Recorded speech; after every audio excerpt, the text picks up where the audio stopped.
shiny, plastic, black mirror fascist, obsessed capitalist. Are you feeling guilty Catholic?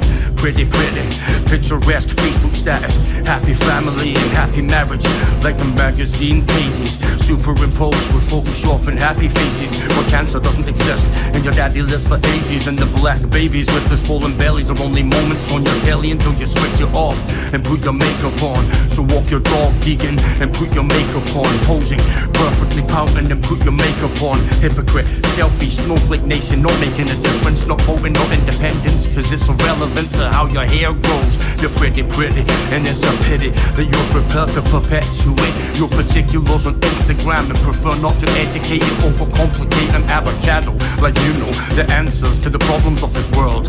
Meditation and mindful. How about realistically having kids to feed on minimum wage and suicidal without letting your wife know? Cause I don't kill myself for fashion, not a psycho for the sake of it. Hate the name of it and really ashamed of it. I hate your glossy, double tongue, so in circle, talky, trashy magazine.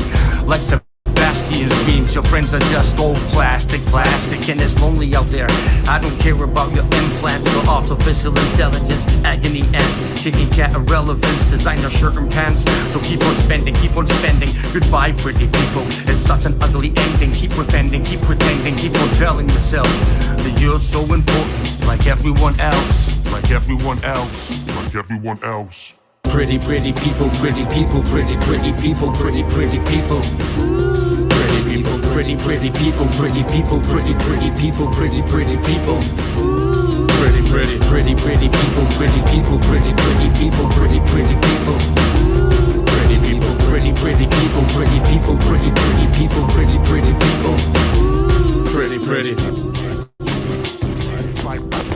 Fight for your rights, but you die to lose. Goodbye, pretty people, I'll miss you. All your little giggling and self-serving circles, self-absorbed, all shallow surface, all that fucking money and totally worthless, in entirety distractive. A life without purpose, your embodiment is everything wrong, emboldened by a Harvey Nicks arrogance, echo chamber, industrial multiplier, factory line features and adjusted plastic artifice, cosmetically cybernetic immortality activist agents. Away with your moisturizing skin armor nonsense, swigging beard lotion against a Georgian backdrop. One sleeves tops are a symptom of civilization in decline. Beggars rocking 100-pound traders with metallic shell toes. Designer baby accessories with perfect lips and a pre-birth sense of what looks fucking fabulous. It's ridiculous, marvelous, purebred, beautiful offspring of the embassy, laughing at the wannabes that think that greed is power. The hours tick by and all you want is everything endless. You are now living in the culture with a locust consumer, target population, proof of fashion, housing, online grooming saloons. Pretty predator class, deadly privilege picking flesh with the populace fast. The terrorist victim look is this year's heroin chic. Superior models to snap them pop-up bomb sites, pop-up prescription antidepressants, propping up debris arranged in artistical splatter patterns. Little ray of ignorant exception at the tipping point. You're dragged to the ground by the teeth of natural selection. We defecate upon your form, prone upon your back and bleeding in round the scissor man. Snicker, snack. Your entrified empathy, ultimately empty, dead heart, pretty face, piss upon your memory. Pretty people, pretty people, pretty people. That he could be under our noses and the people here at Delphi. I mean, that's frightening. Authorities are stressing they believe the suspect appears to be much younger than he actually is. They're hoping this newly released evidence will be what they need to crack this case. George? Okay, Alex, thanks very much. Let's bring in Callahan Walsh from the National Center for Missing and Exploited Children. Callahan, thanks for coming in this morning. It's pretty dramatic to see the investigators talking directly to the person they think did this. What do you make of the shift in strategy? Well, I think they have some new information. I think they have a new eyewitness who's come forward. You see the new sketch that they're using, so they obviously have some more information there. They're also asking about a vehicle, not specifically a car, but a vehicle that was parked near that trailhead, which I think they believe is the vehicle of the suspect. So with new information, they're shifting gears and they're putting this out to the public, making sure that they're keeping this case alive, and I think that's so important. It is so important, and the sketch is such a drastic difference from the one that we saw originally. So as you're saying, you feel that there's somebody new that possibly came forward. Right. The sketch isn't created from the video. A sketch. Thank you, Jen.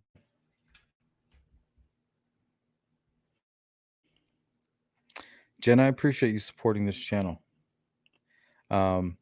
because I think we're going to be in it for the long haul. I want to welcome everybody to another Sleuth Intuition live stream. Yep. I have this thing. It's a little YouTube channel. And a little obsession called the Delphi double homicide. So I want to welcome everybody for joining. Jen from the suburbs, thank you so much for supporting this channel. It really does mean a lot. Because I put a lot of work into this channel. I'm not here to show off any of my editing techniques or anything like that. I just want to get a point across. And that point is changing all the time. I want to welcome Cali Connect. It's definitely good to see you. I actually plan to do a little Bruiser tribute at the end of this video. Only because Bruiser would have been right here with me on a late night tip.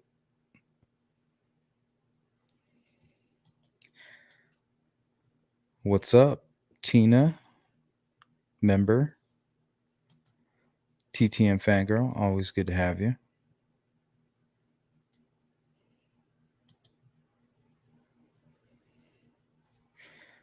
Just going to say hi to a couple of people, then we'll continue on with that video.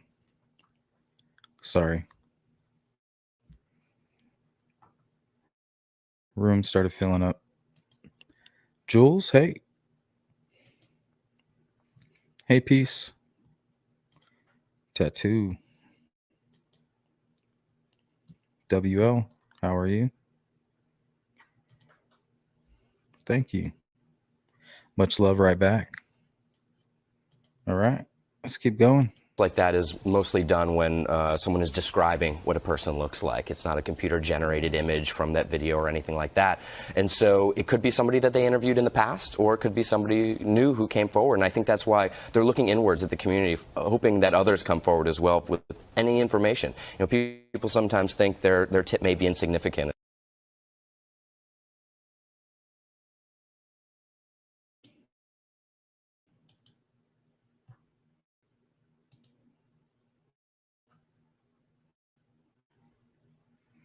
Oh, yeah. Let me to Bridge Burner. He said, I was just making you aware of that other channel earlier, Sleuth. They have been commenting on a number of other channels. Yeah, and that's unfortunate. And I wanted to, I'm glad you're here, and I'm glad I can clear this up. I appreciate you leaving that comment on the video that I dropped today. Thank you. I appreciate that. The only reason I deleted your comment was just not to bring more attention to it. Not that it matters, but like I said, I'm not going to go out there and help these people. But yeah, I appreciate you. Thank you. And so they don't say anything, but it can oftentimes be the key that unlocks the door to justice. We're calling this video clip and this audio clip new, but actually investigators have had it from the start. So why release it now? Well, I think they're hoping that people can look at the gait, right, how this guy walked, and try to determine maybe that looks like a relative that they have or somebody that they know. So again, leaking a little bit more, I wouldn't say leaking, but releasing a little bit more information really keeps the community invested in this this crime. And if anybody out there who did know anything and maybe it's weighing on their conscience, they're seeing it out there again, and they're getting a reminder that, hey, you need to do the right thing. You need to call law enforcement and give them that tip. That press conference was really something to watch. The police looking right into the camera, speaking directly to the killer, calling him a coward, saying they think he could be in the community. What's the strategy behind that? Well, oftentimes when individuals commit crimes, they will stay close to the investigation. We see people burn down houses and watch the firefighters put the fire out. It's same with crimes like this. And so he's likely very close to the investigation, also trying to take the temperature of the investigators to determine what they know and how close and how hot on his trail that they are. So it's not unlikely that he could have been a volunteer who helped in the search, a firefighter, a paramedic, somebody that's involved in this investigation. It's a tight-knit community. It's not a very big area. So I think that they're really hoping that if he's there at the press conference or if he was involved in the investigation. You really think that's possible? Absolutely. Oh, absolutely. Didn't they take the names of everybody that was there? They did, which is unusual, very right. unusual. Wow. And I think that's a sign that they think that this guy is right there in the woodwork. Wow. There is a lot of crime scene evidence. Some of it is somewhat odd. But when I say that, any murder scene tends to have odd facts about it. I mean, in real life, obviously, people don't kill people really all that often. And this crime scene, there's a lot of evidence. There's a lot of unique facts there. And honestly, I'm shocked, and I promise you the police are shocked that it wasn't solved in a day or two, because it just didn't seem, we're not used to in rural Indiana. Normally, if person A murders person B, it's obvious who the suspects are. And usually it's pretty obvious how to prove they committed the crime. This crime is very strange. But let me put this, go ahead. No, go ahead.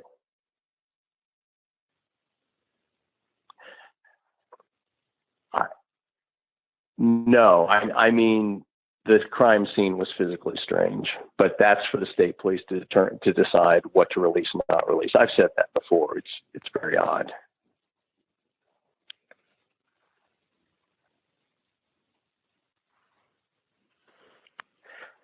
It's kind of hard to answer that, because in a case like this, they probably weren't going to make an arrest without talking to me or talking to whoever the prosecutor was at the time first, to make sure that we all agreed there was enough. You know, obviously police make decisions to arrest people all the time. And if someone confessed or there was some piece of physical evidence, DNA evidence or such, that linked a person closely to a crime, well, they're going to go ahead and make an arrest. On a case like this, if you were building it up from a pile of facts, then you're probably going to consult with your prosecutor to determine, do you think this is enough? That's what in my experience, experienced detectives, experienced investigators know that they need to do that if they're building up a case on circumstantial facts.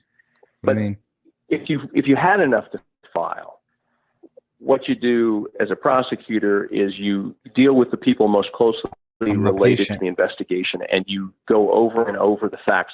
What can we do to bolster this case? What can we do to make sure that we've covered every possibility? And in addition, you try to look ahead to think, if there was a defense attorney involved, what holes would they try to make in this case? What can we do to fill in those holes?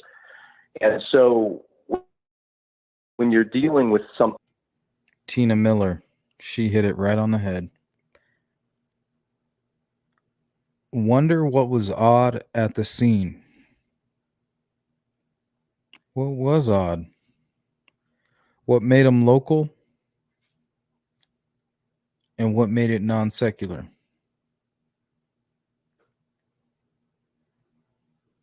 That might help narrow it down.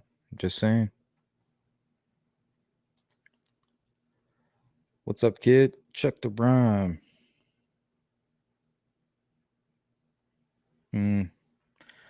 It's a good point.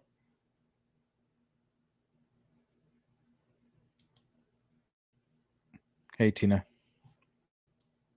Something like this, where the penalties are so grossly severe, and the chance of going to trial is extremely high, because you're just not going to plead people out to...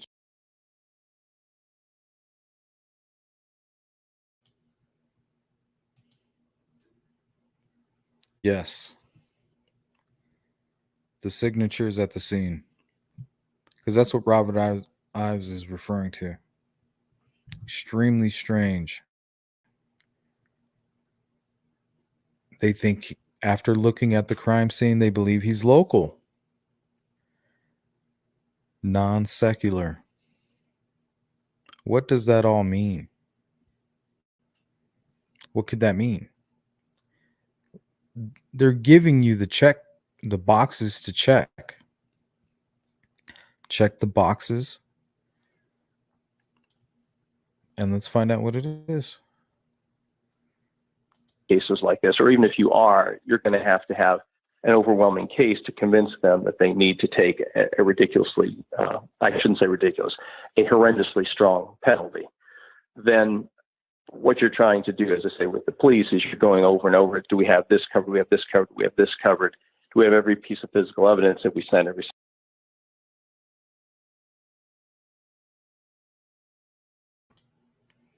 Amanda Morrow says the way he positioned them, maybe. Yes. Positioning is a signature. That's part of what was strange. Unless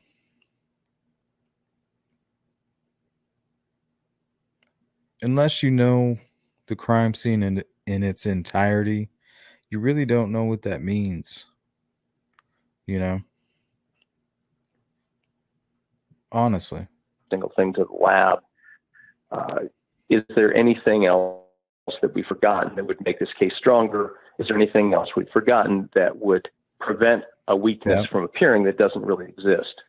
Because obviously, one defense line is always, could be a Bible. Did this, the police didn't do that, they didn't do this, the state didn't do this, and Big so sometimes out. you do things, you take steps that you don't really believe are going to produce any evidence, but you want to be able to tell a jury, no, we tried that. We tried to do that. In the old days, when I say the old days, 20 years ago, I mean, the big thing always was, well, they didn't take fingerprints. We're going, well, there's no identification issue. Well, juries still don't understand why you didn't take those fingerprints. So as you guys say, you throw the dust around and you look for fingerprints everywhere you can. And in today's world, you certainly look for DNA every place you can. You look for fiber evidence every place you can.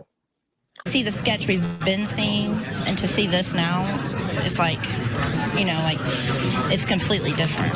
They just handed me this picture. I was surprised. The picture shows him to be much younger. Investigators say they believe this man is between 18 and 40 years old and could appear younger than he actually is. Police also now saying they believe the man is from Delphi, is familiar with the area, or maybe works in the area. As a Delphi citizen, I've always felt that way. It could be someone around here. I always thought he would be from Delphi. Delphi has changed. How we, instead of greeting your neighbor, with a handshake and a smile at the grocery store, now you look at everybody with suspicion.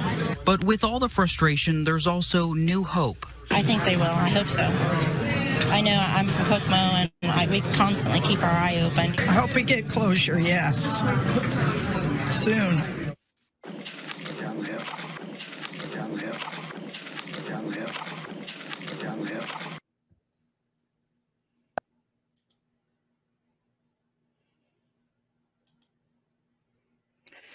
Six Pack says they're using KK for bait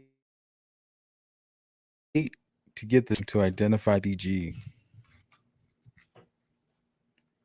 What if he doesn't know who BG is?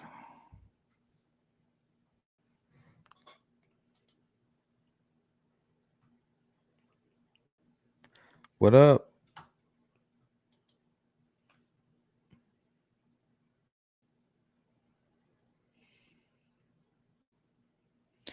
Yeah, but an ordained minister is more of like a money scheme. You know what I mean? It's not like Thomas Jerome Bruce, who was like this devout Catholic, something completely different. It was more like a money thing. Like, hey, I'm in Vegas. I'm an ordained minister. Come here and I'll get you married. I'll marry you.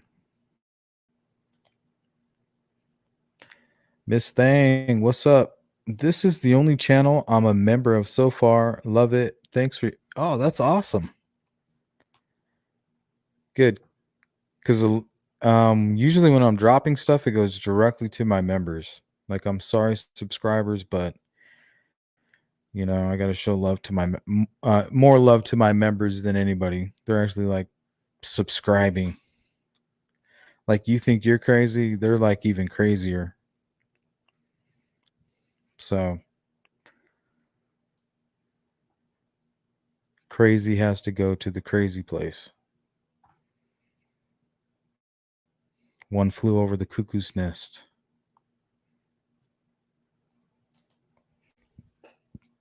Hey, D.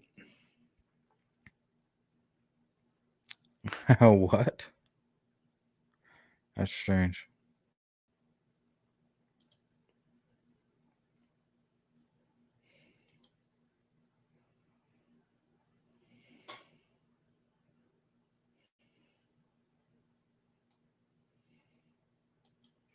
I mean, we all have our own opinion, you know. We're no different than you.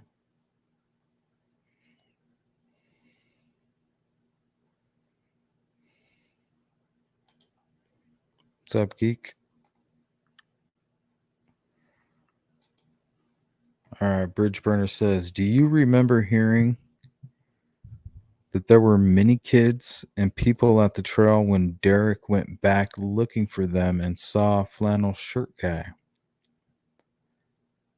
Still sticks out as strange to me. Also, a couple arguing by the bridge. It's all hearsay.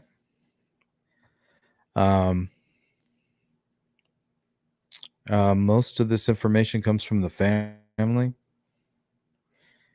And we now know that the family shouldn't be considered a source. They didn't know anything about the new direction information until that morning. Kelsey referred to the new sketch being obtained as new technology. Made a video about that. A lot of people didn't catch on to it. I think some did.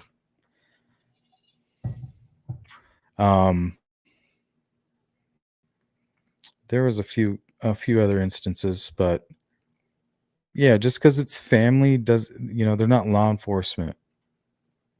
They do have an inside scoop. I played a good podcast, recording of Mike Patty talking about how he had inside information, stuff like that. But yeah, he's in a good position to receive information. Better position than we are, yeah. But is his information 100%? We just can't. I would say no.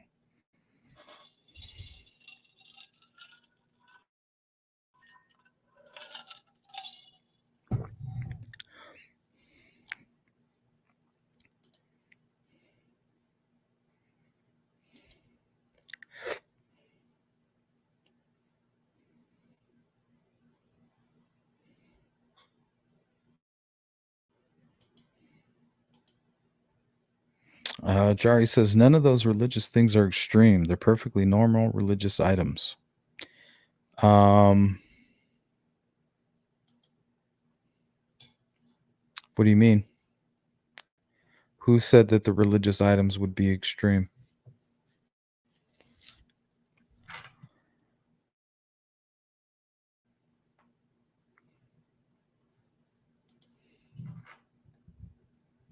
That's weird. Yep. I did know that.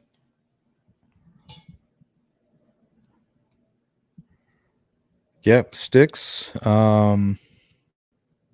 Maybe a cross, upside down cross, drawing, carving. I don't know. Well, that's really strange.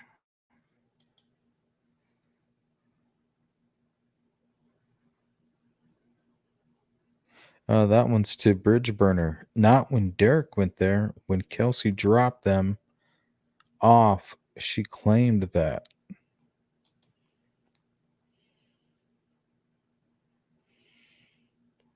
Yeah. Non-secular is really could be anything. It could be Satanism. It could be anything. Really, honestly. It could be a made-up religion.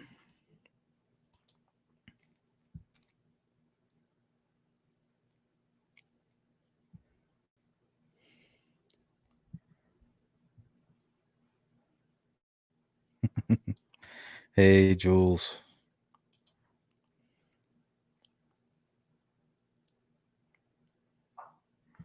Book? How you gonna see a book, bro? Come on, man.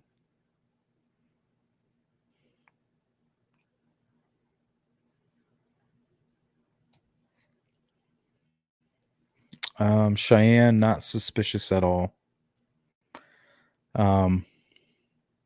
There was a guy, him and his dog Jesse. They like to go hiking back there. You know, they went hiking all the time. Are they suspicious? No. Cheyenne, she wanted to stop.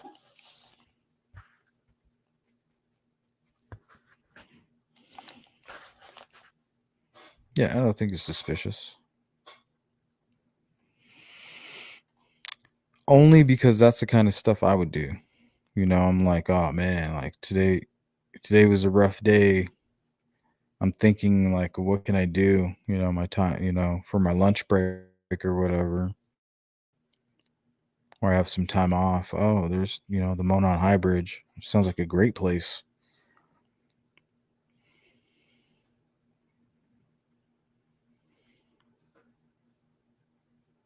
I mean, I don't blame anybody that wanted to go there. Like, I don't understand. It's a strange question. The people who killed those girls, they ruined like a normal thing, If it wasn't for them, we wouldn't even be having this conversation.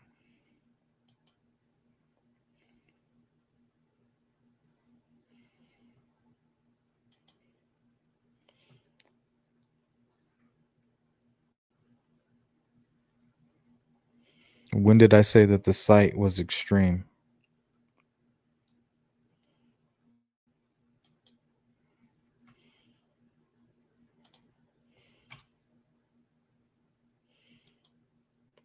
I'm not from Indiana, so I wouldn't know.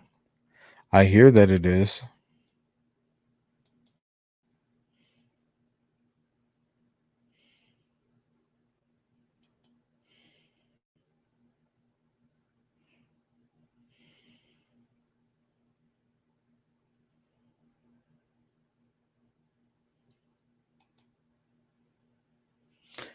Lala One Fogo says, I don't know who BG is, but I can hear no other voice except Keegan's now when I listen to the guys down the hill.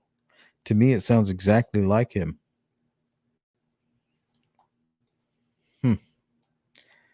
Let's take a look.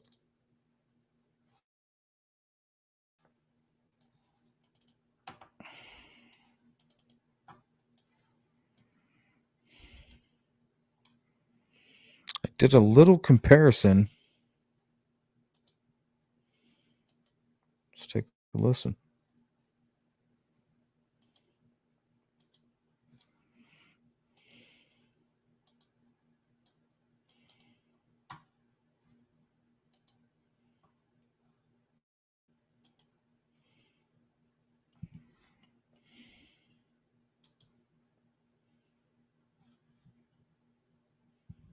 I have not a clue.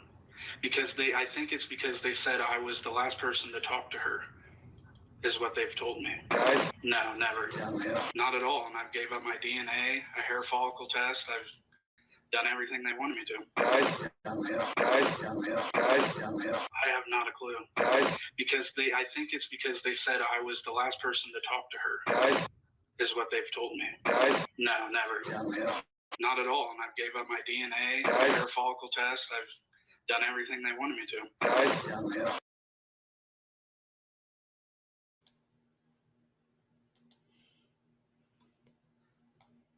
Well,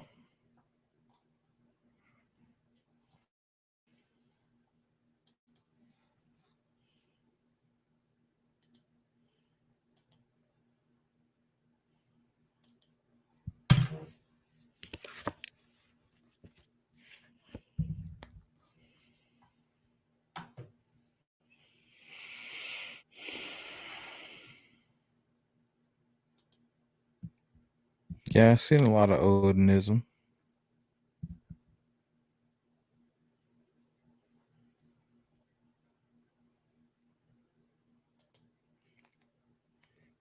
Yeah. Maybe he did write something. But what was it? So we know I think two of the signatures were the girls were sat up next to each other. Or one of them was sat up, the other one was covered. And then the third signature is something else. That's the non-secular one, I think. Unless it's the praying hands. I mean, that's possible.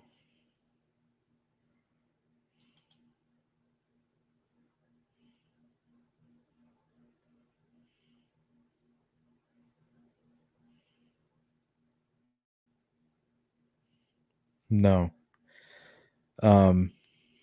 Bridge burner, I think what's going on is that if you compare the 2018 presser with the 2019 presser, the 2019 presser is much more better. You know what I mean? Like, has more pizzazz. So all they did was better their failures of the presser. The case may be just as flawed as it has ever been. Unfortunately.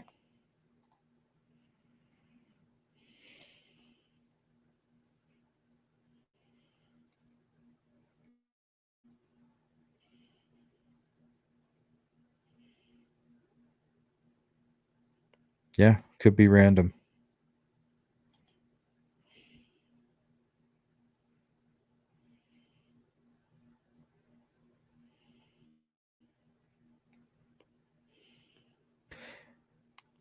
Yeah, Stephanie, but you would first have to prove that Masons are doing ritualistic killings.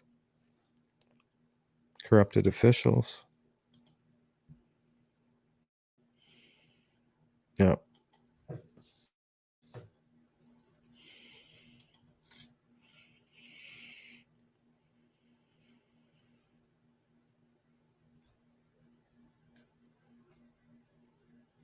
Yeah, Tina. It was normal for him to be dressed that way.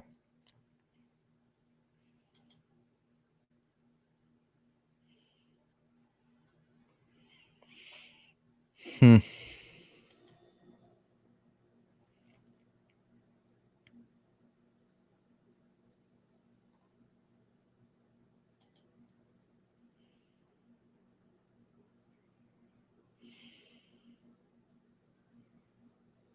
Right? No? See? Some people say yes, some people say no. The Yubo France thing, I never heard, first of all, I never heard news that anybody was going to France. Sounds like one of those strange rumors that, like, takes wings, grows legs. There might have been like a mention of France, but why would they go to France? I don't understand what that means. Well, the McCains, like Fig said, like that would be like the true Occam's razor. Derek German, McCain. They're like the two people that were right there at the bridge, like right around that time.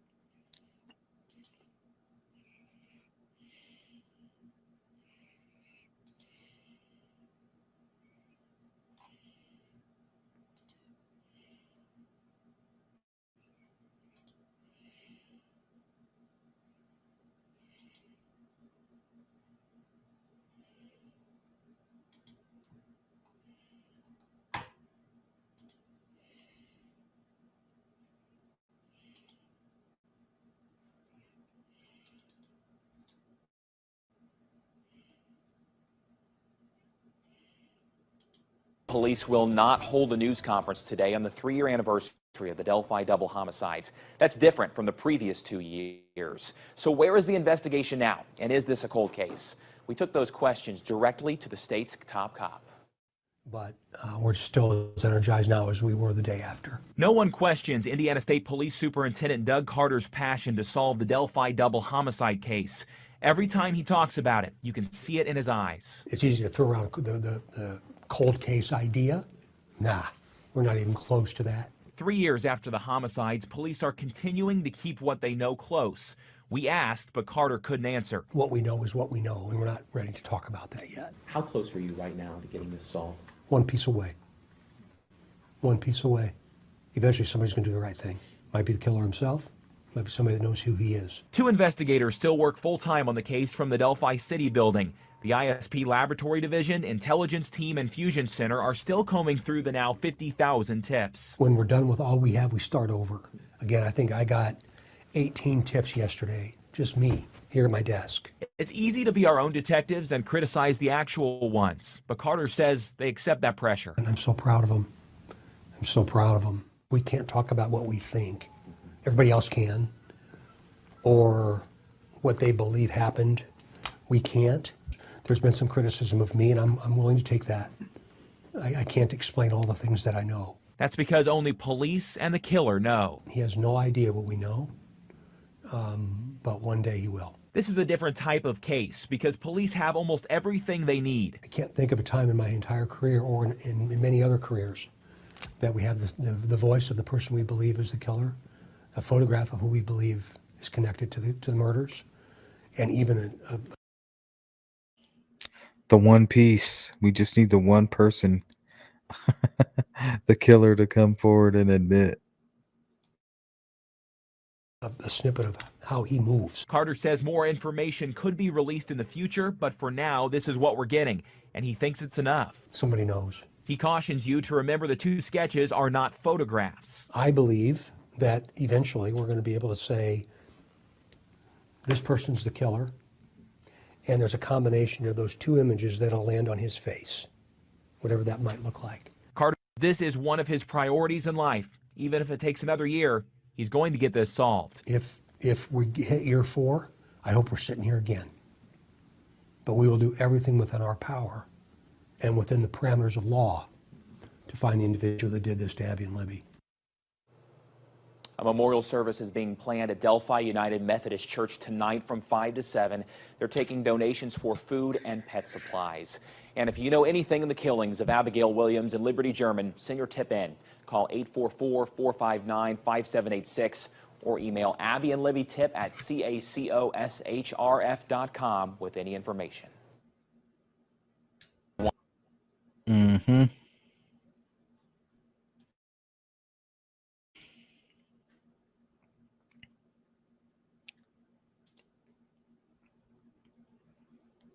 A confession, right? Yeah, one giant piece.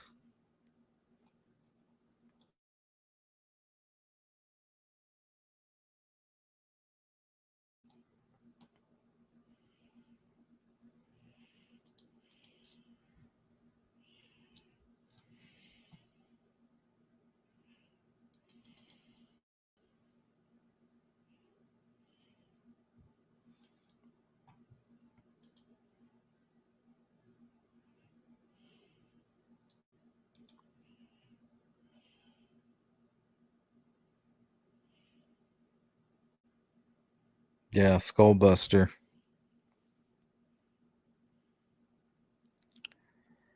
No. Seemed like just another weirdo trolling. I might still have that. Let me see. We can look at Skullbuster. Yeah, if anybody wants to follow up on this, you can make a video on. You can use any of this information here. This was obtained through my Facebook group and I think Chadwell's page. This actually took place on Chadwell's page. I think I still have it. I hope I do. Oh yeah, here it is.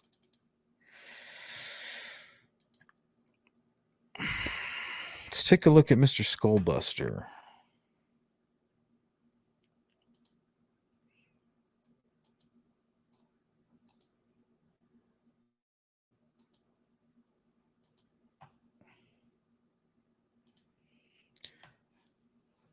So first things first, I think the conversation.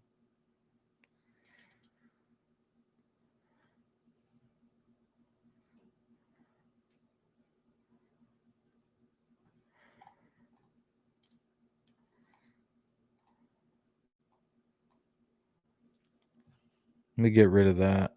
Hold on. Let's go full screen.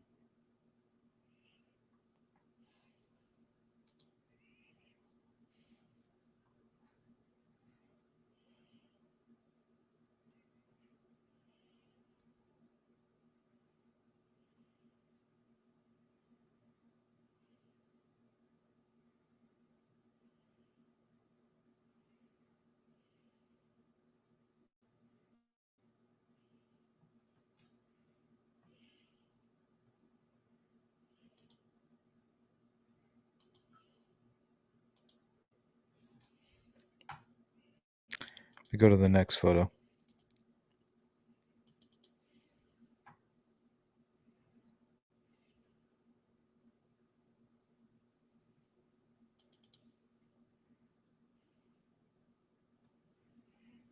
Yeah, definitely a sick individual, but you never know.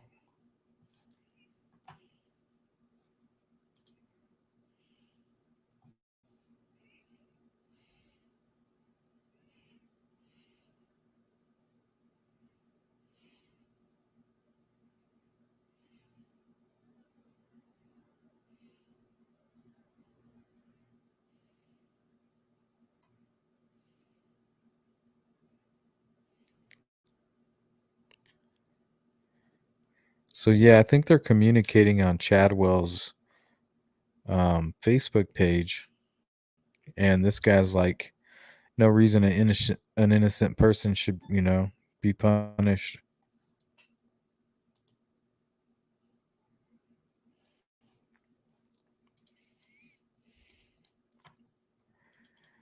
I think I got two more here. Let's take a look.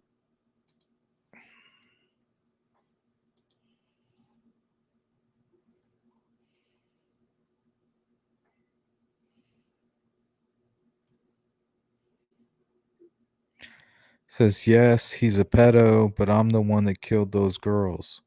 Look at me. Then look at the body shots. There's no way you personally have seen any crime scene photos. You only know what social media knows to show. It was fast and aggressive. I have nothing to prove to you. Just letting it be known it wasn't Chadwell. Like what? See? It's like it's him or it's a false confession. You know what I mean?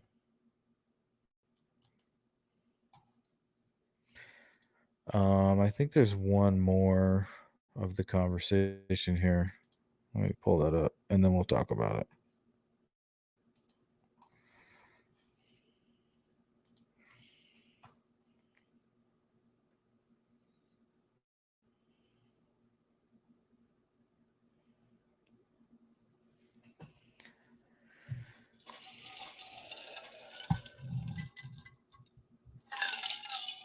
And then he like threatened this person.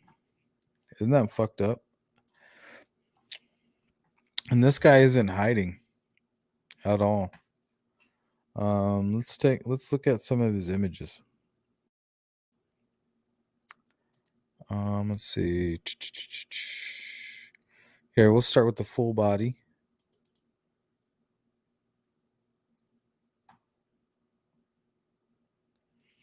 That's Skull Buster.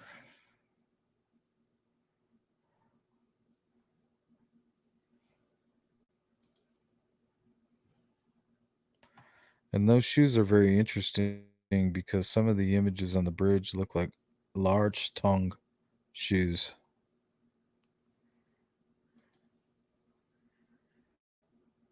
Oh, definitely a fruitcake.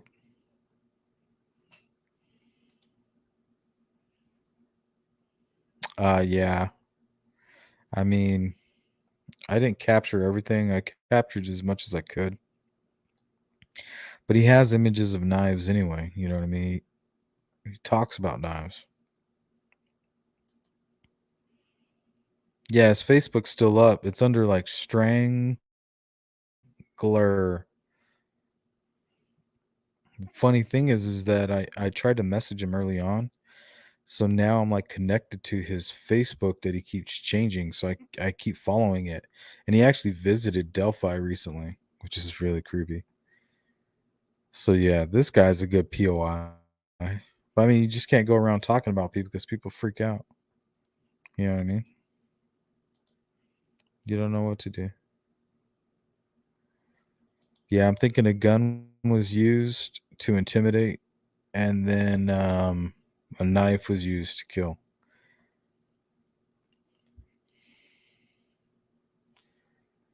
All right.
Let me see.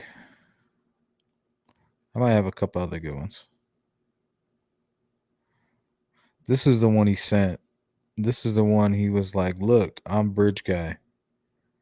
He sent this in. This is the image he sent.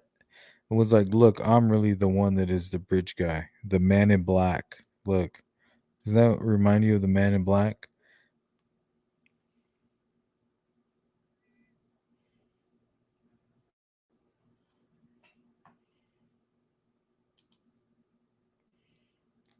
Oh yeah, most definitely. But you just never know. You never know. Most of these killers are attention seekers. You know what I mean? That's what they do. That's why they kill. Seek attention.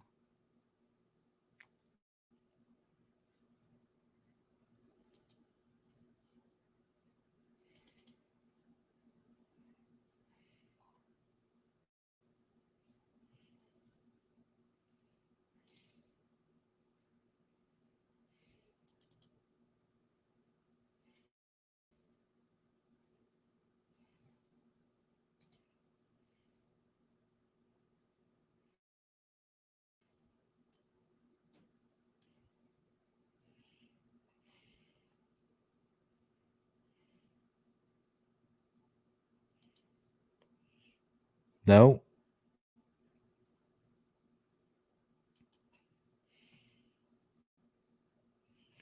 Nope, didn't tip this guy in.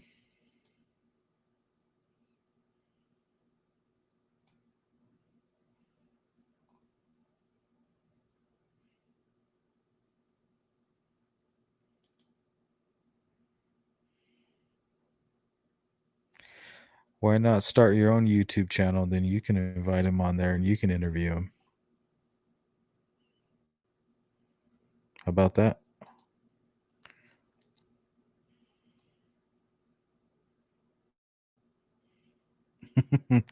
Really?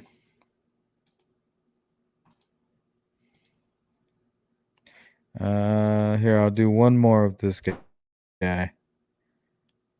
See if I can find a good one.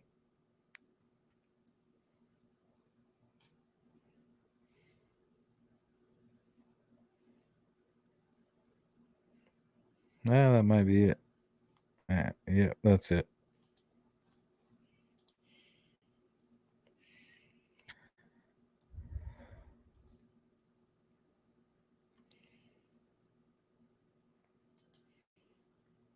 Yeah, I don't think it's him either. But what a creep. Like, what, it's kind of like these punk rock types. You know, these horrorcore, these insane clown posse, hatchet man types. Like, they get off on talking about how exciting it is to do these types of crimes, but only 1% will actually do it. But when you keep talking about it, that 1% that's actually crazy enough to do it, you're actually talking them into doing that shit. Yeah, I hear that.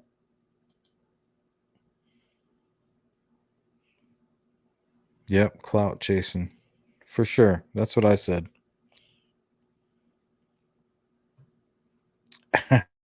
That might be. That might be. Hmm.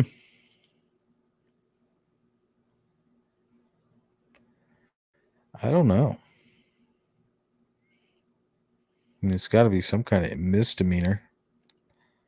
Like, the only victim is, like, I guess, justice. I mean, I don't know. Like, that's weird. Yeah, Rob Zombie type. There you go.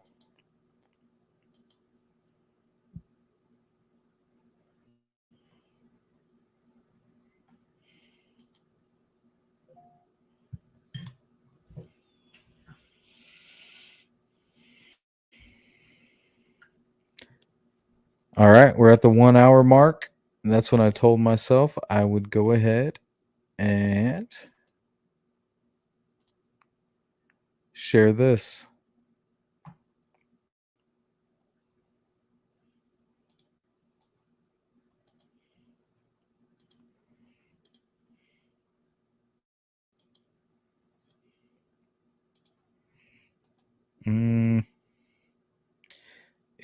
If any of you mods can re-share this, I don't know if it's strange when it comes out of here.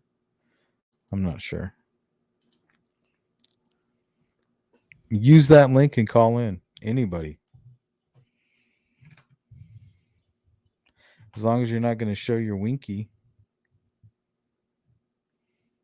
Honestly, you can call in. Even if you're going to call me out, I really don't care.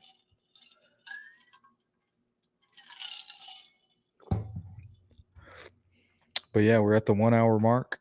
The rest, we're going to do call-ins. Link is available. You got a qualm with me? Call in. You got something you want to bring up that we can talk about?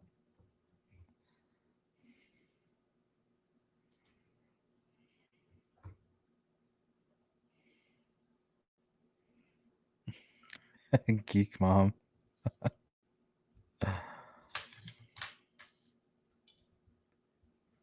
Good. That's good.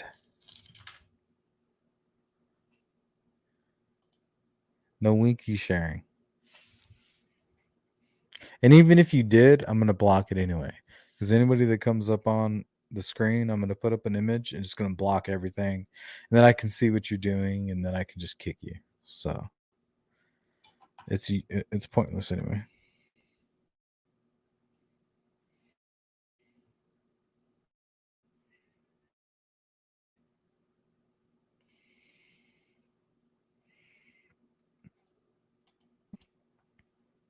And we'll hang out and chat. I'm going to still continue to read the chat. So if you don't want to call in and you just want to throw a question up, that's totally cool too. I will probably stay another 15 minutes, depending on if somebody calls in or not.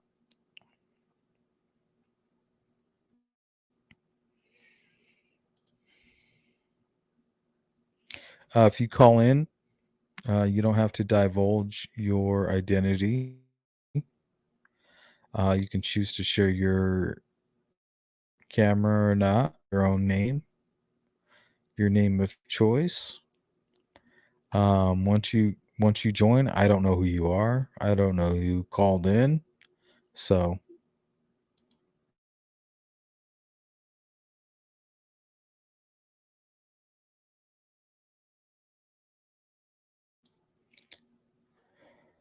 don't feel bashful.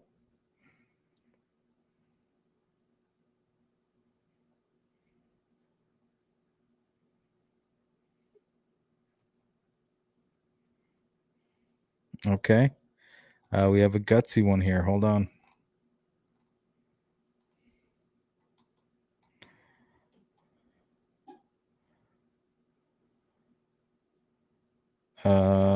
Here, we'll show that image. Hello? Here, we'll show that image. Hello? Are you going to speak? Hello? Do you have headphones? Hello? Are you going to speak? Hello? Do you have headphones? Not with me. Can you turn down the computer source? You're getting feedback. Not with me. Can you turn down the computer source? Yeah, hold on. You're getting feedback. Not with me. That better? Yes, that's much better. How are you? Hold on. No, I can't hear you at all. How about now? Yeah, because can you hear me?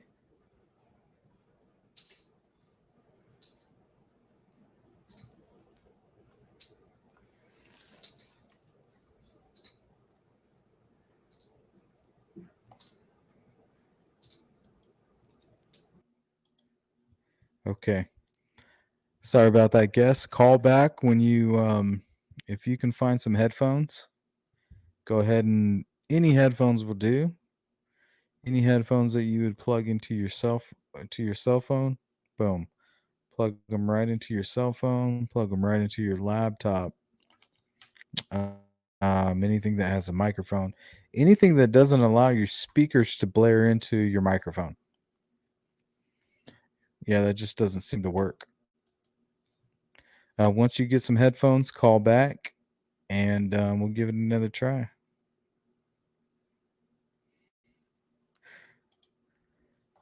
Majestic Fate says, Sleuth Intuition, I have a hydroponic system for sale. If you're interested, nope. I don't do hydroponic. I do soil, indoor and outdoor.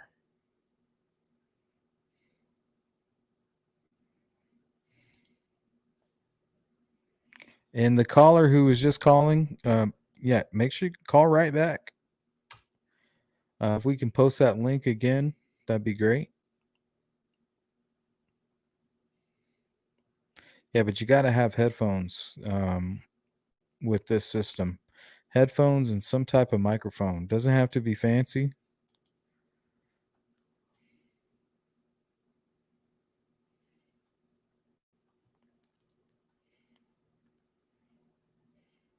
That's a good question, Sterling Cox. Why would Libby's friend give out her address a week after the murders?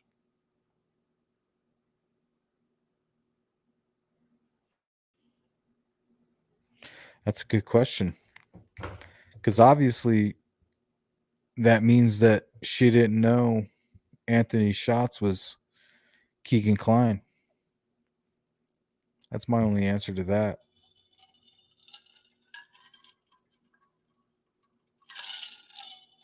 That they were unaware of that.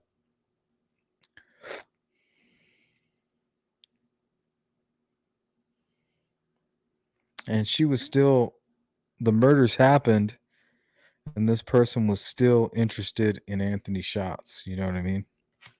Had no clue that that was had anything to do with the crime. And it still may not. You know, we can only assume. Hybrid Pisces, hello.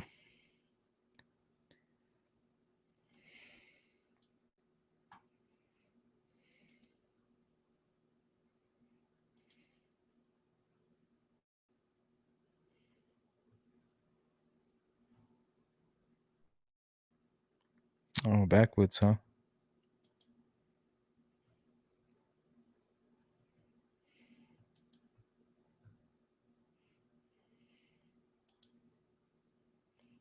Yeah, hit that link right there.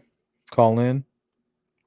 Even if you want to say hi, even if you want to ask a question, even if you want to call me out, whatever. We really don't care. We're up for whatever. We're at 1 hour mark, you know, so it's up to you.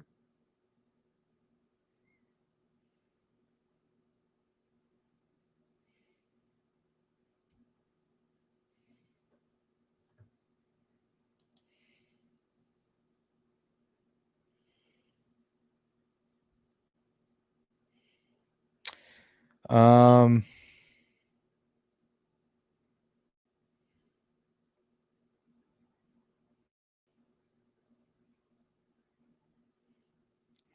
I really don't know because I don't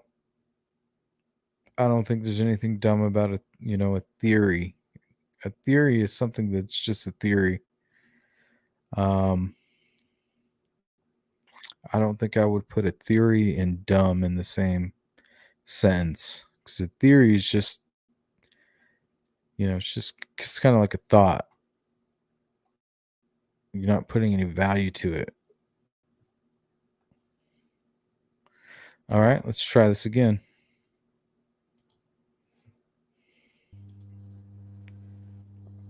Tina? Hi. Hey, can you hear me now? Yeah, you sound much better. Yeah, I got headphones. Okay, hold on. Let me get rid of this map. Okay. All right, Oh, I don't have it. you're live on the show. Hi. I'm the one who lives in Indiana. Delphi is like 2 hours away from me. So, Okay. um, just and like I was saying earlier, it is full of Masons here that live here. Um, and in fact, Wait. So there's nothing wrong with being a Mason, right? so when you're Masons are involved in a lot of cult stuff. So higher Masons are anyway. Um, so who knows? There's always like speculations and rumors and stuff like that about them. Oh yeah, I love to speculate about the Freemasons. So there's a But I lot mean, of things. go ahead. My grandfather was the 32nd Mason. Oh, so you know a little bit more than than most. Yeah, that's a high Mason. Yeah, a little bit more. But So tell me, then talk to us. Tell me about it. well, I don't want no negative feedback from anybody. But Hey, you're online right now. This is all public information. It's hit or so miss. It's hit or miss with the public, to be honest. I know. Masons, higher up Masons, are involved in a lot of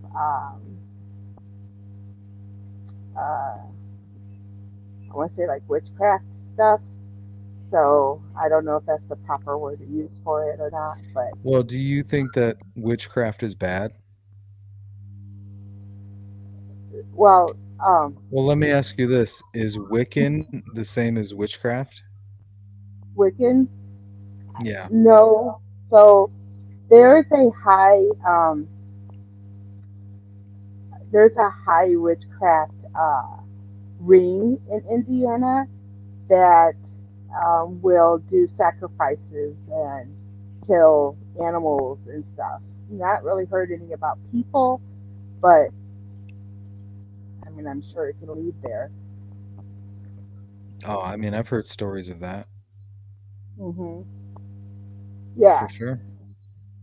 Um, so I wasn't surprised, when um, I think that one of the reasons why they haven't said anything, I think that uh, the law enforcement knows who it is, but I think there's more higher people involved as well, and they want to catch everybody. Okay, let me see if I'm keeping up with you.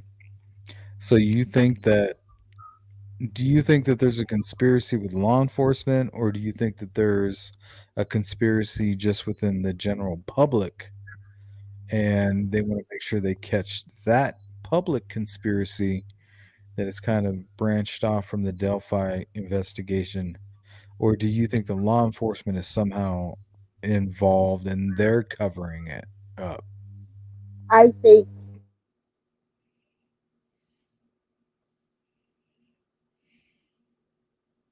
Are you still there? Hold on, you're breaking up.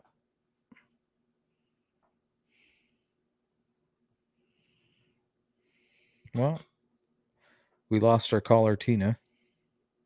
Tina, if you're still there, I can't hear you. I'm going to go to the chat room while I kind of figure out what's going on there. Amanda Morrow says, no, I'm a witch. Don't sacrifice babies or animals. Wish this stigma would die out. And there is no devil in Wicca. That's a Christian belief. Ever Jews don't believe in hell. Yep. And that's my point. It's like you can't judge people by religion. That's why religion and politics, they really don't believe it. They don't really belong in any discussion, honestly. Okay, Tina. yes, I'm back. Sorry. Okay. Um, so I think that there's some politicians and stuff that are involved in a pedal ring around here, and I think that they're wanting to catch all of them after they found out through this um, um, Keenan Klein type thing. So Does that make sense? you think that this pedal ring that's mentioned in the transcript, the quote unquote largest pedal ring ever uncovered in Indiana history, you think that involves prominent politicians and things like that? Yes. It's very possible. I mean, you think that could explain why it's been so long um, to bring anybody to justice for the Delphi case, or is this you think it's completely separate? No, I think that's why. I think it's because once they close that case, it closes the doors for other things. So I think they're leaving it open so that they can try to catch as many people as they can. If you haven't noticed lately in Indiana, there's a lot of pedal ring, a lot of people who are getting arrested. Some people who are volunteer firemen, some people who have been in the area, that sort of thing. Lafayette is a huge place, and Indianapolis is huge, and they're not too far from there. So I that's agree. I mean, so um, it's not uncommon for politicians to be part of stuff like that, and Indiana government is not without its corrupt people in it. Well, let's try this, Tina. Anybody have any questions for Tina who called in? Anybody responding to what she has to say?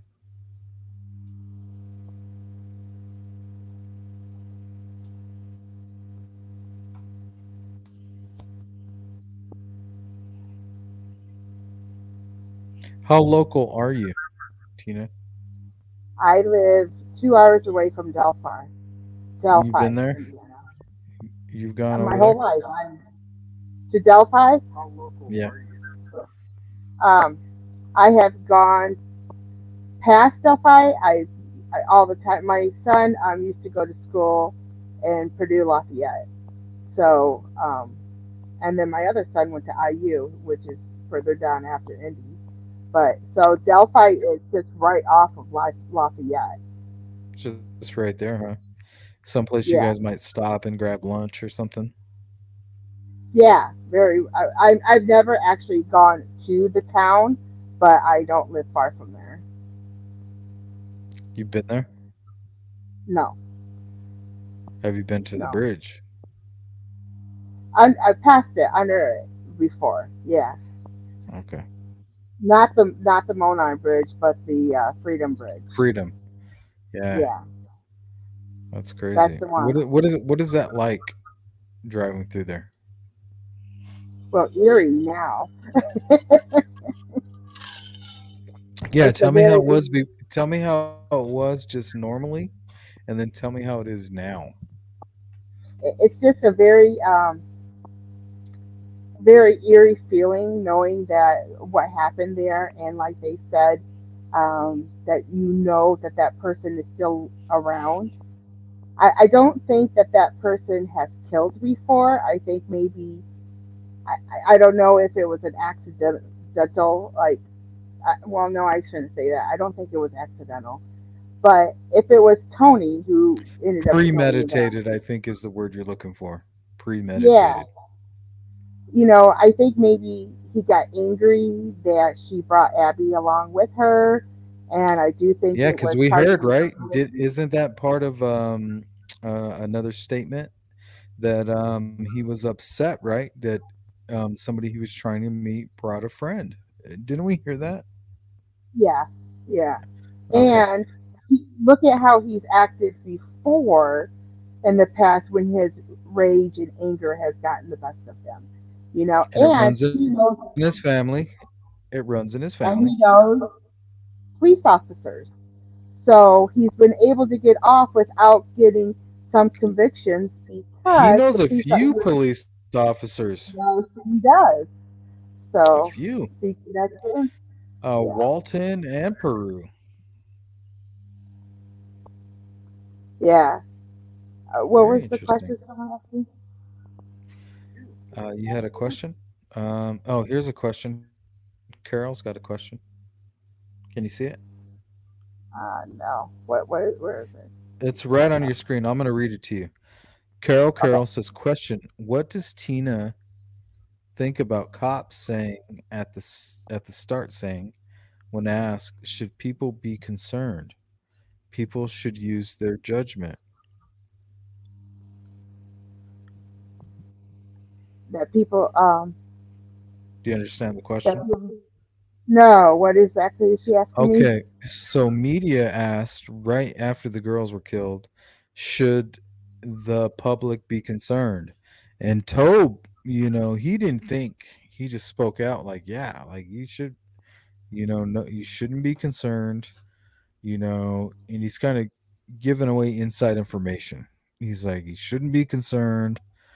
There's no reason to be concerned. And then they ask them again, and law enforcement says, well, the situation basically you guys can make up your own decision based on the situation. They probably found out more about it. I honestly think that there's some cops involved, or maybe a judge or something involved in the Like a politician, situation. somebody close, you think? Yeah, oh yeah, I think Why? so. Why do you think that? A lot of people Be- think that. Because there's a lot of corruption in the police force in Indiana. Um, and he knew some police officers who have let him off before. The things that he had did before, he used to work in the school system. The things that he did before with his children and stuff, he should have been arrested a long time ago. He should have never gotten away with any of that kind of stuff. But because he knew Ooh. police officers, Tony, Oh, you're talking about Tony Klein. yeah, and the things that he did to his kids and his stepkids, even his wife, he should have been put in jail for those things.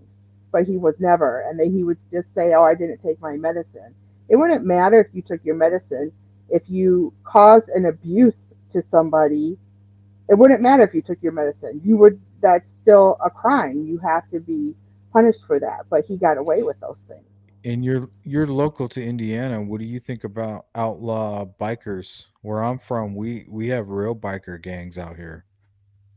Do you guys have stuff like that out there? Yes, we have bikers. We have, but I don't know if they're like bad biker groups. We have the whole biker group that goes and follows the wall every year that comes through here. Do you know about them? Have you heard about them? What's the name? The wall. They go and they follow the wall. So they follow they follow the Vietnam. Was it the Vietnam Wall that from Washington D.C.? There's one that is mobile, and they follow it every year. Hmm. They take a ride from Chicago all the way through there. No, that's interesting. That's very interesting, though. Lots of them. Can you A whole bunch of them. can you send it some of that information to my email? Is that possible? I can look for it and see. Yeah, I'm sure I probably can. Yeah, that sounds very interesting. What is it called? The Wall? That's what they call themselves? Or is that an event? No, the wall is the big black blocks that are in Washington D.C. for all those who lost their lives in the Vietnam. Oh, this is a Vietnam thing. Yeah. So all the Okay. bikers up here up north, they get together and they follow it all the way back to Okay. Washington D.C. every year. Yeah, Oh, there's tons of them. that's very interesting. Thank you. Yeah, I just and they're all very respectful. I mean, we used to host a thing in our school every single year. They even brought their bikes in to show the kids and everything, and we did a whole justice thing for the Vietnam. And they came in and we fed them breakfast and everything, and they were all part of a biker group. So I think sometimes that gets a bad rep. Well, most bikers get a bad rep. That's kind of the stigma of it. That's kind of like the perk and the Yeah. downside. Yeah, I would be. We have more gang problems because we're right by Chicago, so we have more gang issues.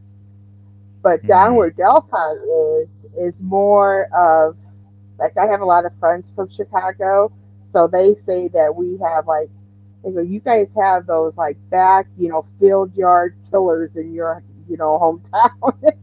Right. So because we have corn in Indiana, lots of fields See, of corn. and everybody's commenting the traveling Vietnam Memorial Wall. Yes, that's what it is. Yep. Yep. Hmm. There you go. Yeah. Yeah. But I think that's part of what plagues Doug Carter. Not only that these two girls were killed, but if you look at him, he just seems like every time he speaks, like he's contemplating a dilemma, you know. Um, and it's just got to be a hard thing. It's just very so like if you were to look out there is a website. I'll try to find that for you too, where you can look up in the state of Indiana and you can look up where all the pedophiles that are registered are, so you can see where they are. Oh, don't worry. I've seen that. Um, Have you seen that? I'm more updated on Indiana than I am on my own state. And the thing I about thought Doug you Carter, lived the here black, for a while. yeah, so did Tony Leggett. Yeah, I He was thought I shocked to lived. find out you. Yeah, Tony Yeah, I was Leggett thought shocked. he thought I lived there too. Yeah, I did too. From how you knew so much here, I was like, wow, you. I thought you were like Greeno and lived down by Delphi or something or whatever. No. So, but there's a lot of I don't know how to. Um, there's just a lot of creepy vibes in Indiana. Indiana's kind of like you don't want to go on back roads. Let's put it that way. Well, it's kind of like when you have these Southwest states where I'm from, you have like a large desert and then you have a large forest area. But when you go to Indiana, it's all forest area. You know what I mean? Like it's all potentially dangerous area, you know? Oh yeah, just anywhere you go is cornfields everywhere, Yeah. cornfields and Or cows. forest area. And the one thing about Indiana is they just don't have a good record. Like their law enforcement crime solving record is just not very good.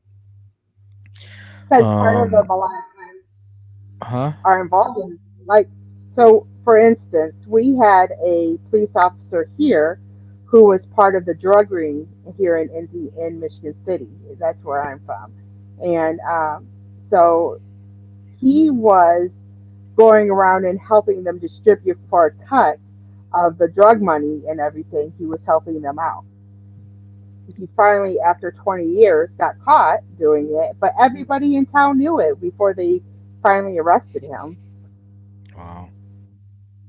hmm So that's just one example of how our law enforcement, there's so many that are corrupt around here.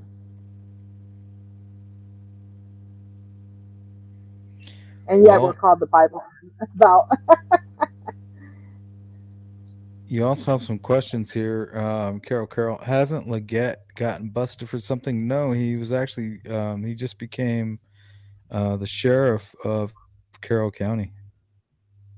That might be where you know his name from.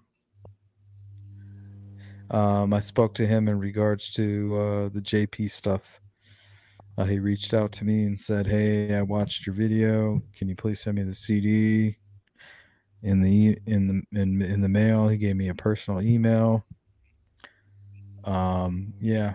So it's kind of strange that he's now the sheriff of Carroll County. We just had our election yesterday, and some of the people that were in there was one who has hit a principal and has been in prison a couple times, and he was running for our treasurer in Indiana. And then we had another one who um, had served some jail time, and they were running on our ticket too. And it's like, oh my God, that just shows that they're allowed to run, even though they've got a record. They're allowed to run for political offices. There's nothing against it. Well, there is an interesting fact about Tony Leggett. Um, he was okay. So I was interviewing this person by the name Julian Powell, and he was extremely interested. He personally reached out to me, requested documentation of that. But when this person's family and close relatives reached out to their local Logansport and Peru law enforcement and Indiana State Police, um, apparently they do not communicate with Carroll County. So you want to talk about inside information? I'm going to tell you this right now. Carroll County and Indiana State Police do not communicate as well as we would hope that they do. That is one thing that I've learned through all of my um, BS here on YouTube. They do not communicate as well as we would hope or would expect them to. So none of the counties do. So if Well, you are, what did you say? now I was just saying Carroll County and Indiana State Police, yeah, they hold information from each other. Indiana State Police will put people in charge of the Delphi investigation that have never, ever once been involved in the investigation. So when I was dealing with them, and a lot of the people were reaching out to me for answers, and I had to reach out to others, who helped me, who were blessings, like Crime Dive and Becky Patty and people like that. They were able to connect Indiana State Police with Carroll County, but it just seems like they really weren't set up for like a real information. You know what I mean? Yeah, none of them communicate very well at all throughout the whole state of Indiana. They do not communicate well. And Leggett was right at the heart of all of that. So I don't know if it was his fault or what, but it's funny that he's the guy that reached out to me originally about all of this stuff that got me in trouble on YouTube and with a lot of my subscribers. But um, now he's the sheriff. It's so strange. It's just a strange thing. It's a scary thing because you don't know who to trust, you know. Yeah, it's very strange. Final thought. Anything else? Little Pookie said she wanted to know about the DCS building. Um, in Delphi, you mean? No, what's your final thought there before we end it? Me. Um, Yeah. yeah, I really hope. I mean, this case obviously has shook Indiana like crazy. Everybody feels like these girls are their own, or it could have been, and so I really would like to see justice for these girls, um, and find out exactly all that and who have been involved. I hope that nobody is left unturned that's been involved in this, and that they all are will pay for it. It's a shame that the two girls had to lose their lives in it. I'm a mother of 8, so I Yeah. I couldn't even imagine. I just couldn't even imagine, and um, it, so my heart goes out to them. My heart goes out to the family. We pray for them all the time. We pray for justice to happen. Um, we are very close to this case because of that, and it's kind of scary because, like I said, I have 8 kids around here, and these people, almost seems like every other day someone's getting arrested for some kind of pedo thing, and I just um, worry about my own kids' safety and everything else because of all that, and you just don't know who to trust Yeah. anymore at this point. Hmm. So, so we're going to move to Canada. No, I'm just kidding. Oh, do I need to pull up a true crime Canada for you? There, it ain't any safer up there. Oh no, don't tell me Don't make me call Sunny over here. She'll let you know. that. No, we live next to Chicago. We know the amount of crime around here. Oh, So mm-hmm. Yeah. it spills over to us because we're kind of like we're the only ones that are like on their uh, time zone, and they Yeah. come over to us on the trains and stuff. So when Mm-hmm. they go to hide from law enforcement from Chicago, they come here to hide. So And vice versa, huh? yes, oh yes, Yeah. Oh, yeah. yeah. I live by Gary, Indiana. Do you know what that place? No, I don't know about it, but I Michael heard about it. Michael I Michael don't Jackson's hometown? hear good things. I don't hear good No, things. Let's put it that way. no, it's not. They're not. That's a place you definitely don't want to get lost in.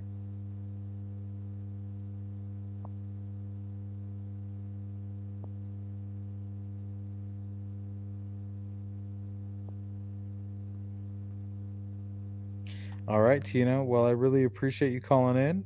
Until next time. Um, I hope you call in again. Can you promise to do that? Sure, absolutely. All right. Have a great night. You too. Thanks. Bye. Bye.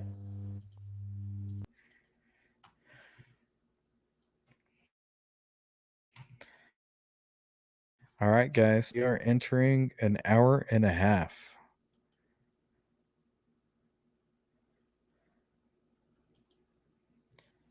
If anybody else wants to call in, now is your opportunity.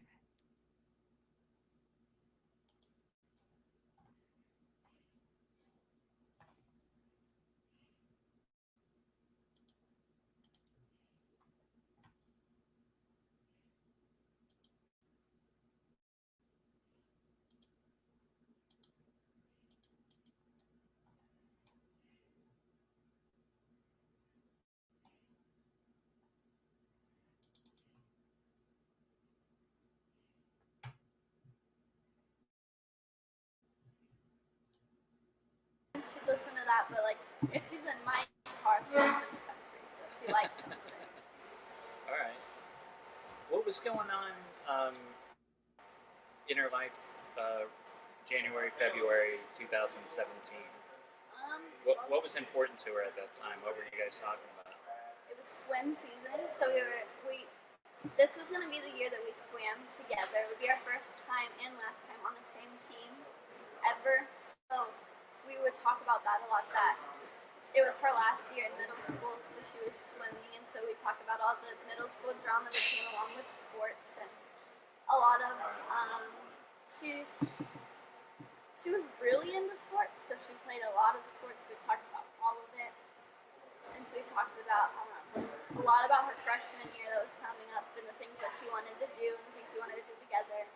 And we talked about how she was in a big fight with one of her best friends, not Abby, but one of her other ones. Yeah. And so we would talk about kind of like how she wanted to be their friend again and how she wanted to get back to where they were before the fight. There's a lot of drama at that age, right? Yeah, a lot. Was it ever anything specific, or? Not really. It was just like random stuff, like they'd fight over a boy or something. Right. But nothing like, it was all harmless stuff that like any middle schooler goes through, I think. Did she fit in well at school? She was one of the more popular girls. Really?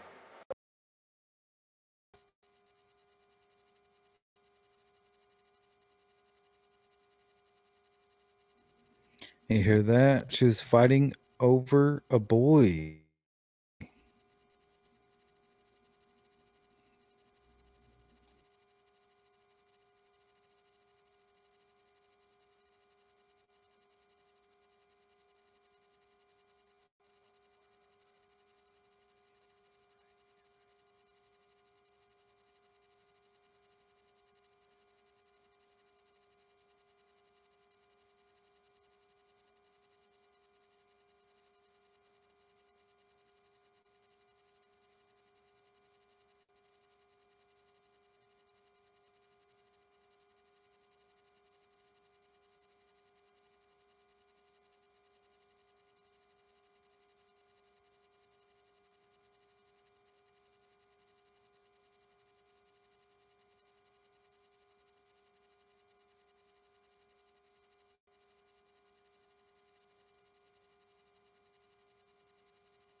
Um, I mean, I don't have any opinion about Kelsey. To me, she's just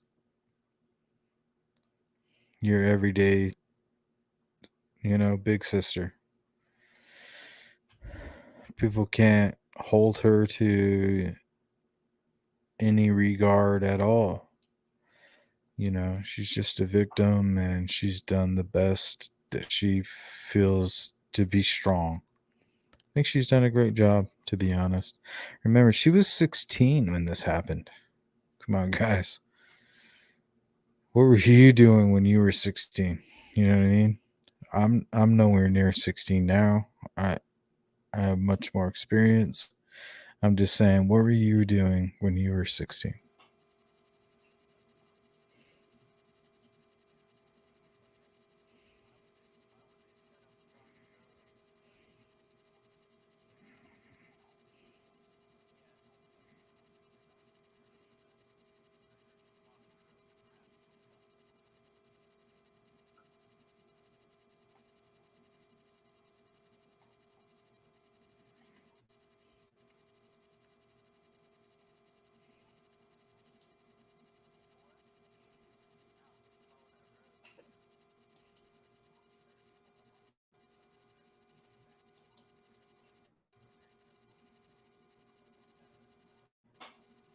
Yeah, she was covered with sticks, which is most likely one signature. Posing, one signature, covered in sticks, another signature, and then the third signature must be the non-secular one. Just saying.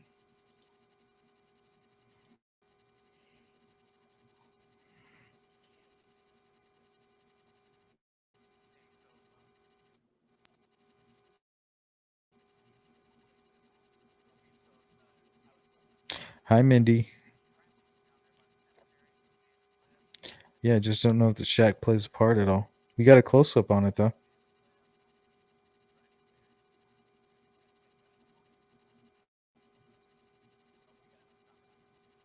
Yeah, it's possible.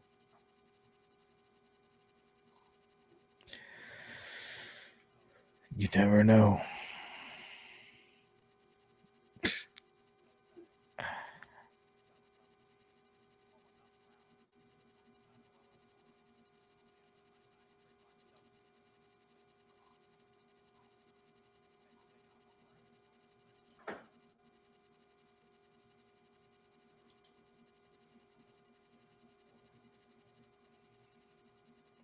Right? There isn't any. That's a good point.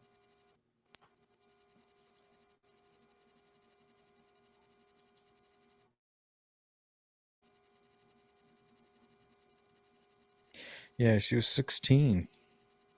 She could have been a victim. And she still would have been a baby.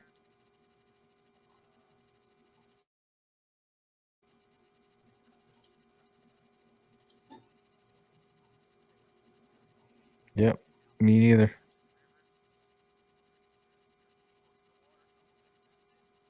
Papa Pike Country Club. There you go. That's a good place to look. Titus and Trexler. Thank you. Yeah, she's just a kid. I don't think it was a very good search.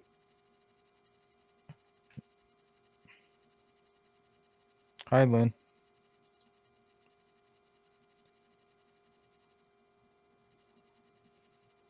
Right at who?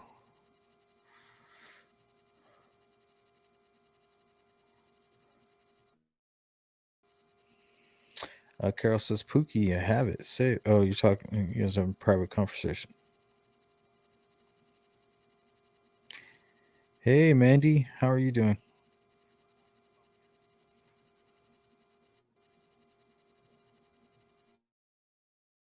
Good to see you.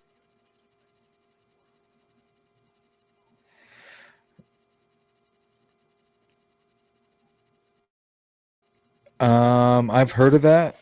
Yes. Is it verified? No. So right now it's just a rumor. Trust me, we have all of the qualified people and anybody that is in a position to gather documents. They've heard that same rumor and they're trying. Everybody's trying to find that. Yeah. Rumor has it that the probable cause affidavit for Ron Logan's property is that the bodies were not there on the 13th, but dropped off on the 14th. And apparently, it says that in the probable cause affidavit to search Ron Logan's property. That's a rumor. It's like a highly coveted document. If you got it, if anybody had it, they would show it. I'm just saying. Like everybody's talking about it right now. Trust me, I know like four people who asked Fig about it because he's a good person to ask. But he's not the only person to ask. There's some people that you don't know about that I asked, and it's in the works. So I'll let you know. We'll see. I'll let you know either way. Oh, sorry. Mindy, it's very good to see you. Keep trying to figure out how the bodies were missed on that day. It was dark. They were covered. People weren't looking for dead bodies, especially one with, the head halfway cut off and one with the naked upper body covered. They were looking for people trapped in a ravine. So they weren't looking for flat land. If a place where it was flat and you wouldn't be trapped. Like, I just don't think that they were really paying attention. And the place that the girls were killed at was a real flat area. Like you can cross that natural bridge and you're right on flat land. But just past the flat land, it's hills.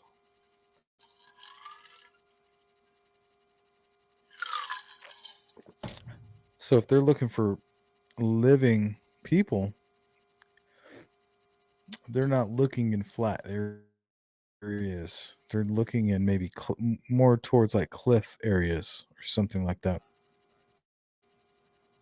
Good to have you, Mandy, as always.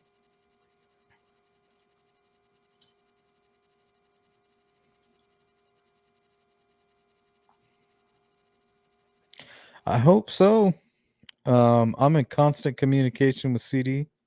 Whenever he's ready, we're gonna, we'll do another show together. Yeah, I would love to. Modern crime and cards. Says my guess is this didn't find the bodies because they were being meticulous. They ran out of daylight quickly. Well, the killers didn't run out of daylight. Because the girls were on the bridge at 2:00 and the killer was with the girls, shortly after from, around 2:30. And then the actual death occurred around 3 p.m. So I'm not quite sure what you mean.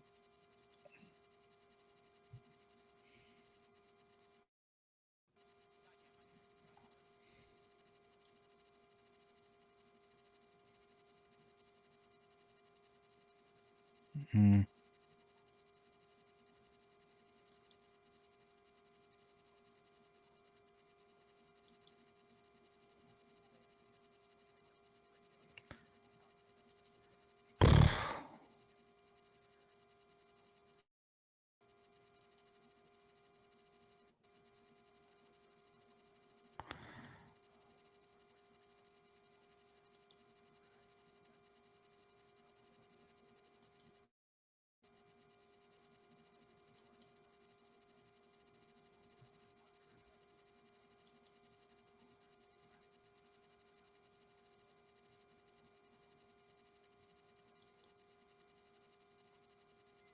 You're welcome, Mindy.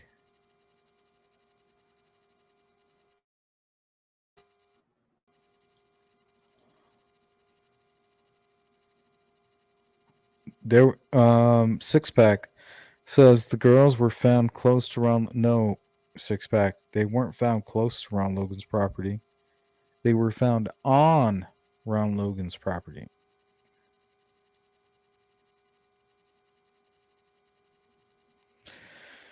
David Gray says they missed them because they are incompetent. The area is not that large. Well, I mean, I guess you're like some type of superstar searcher, so I don't know. Hi, Lynn. What do you think about my questions on your last live and being blocked and still communications with Libby and Kelsey? What do you mean, Lynn? About my questions on your being blocked? Can you be more specific?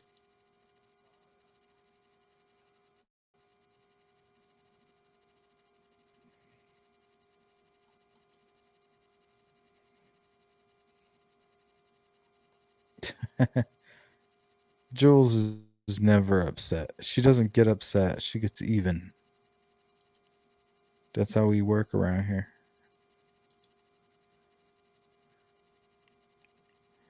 So law enforcement doesn't have lights. I don't know. I freaking hope so.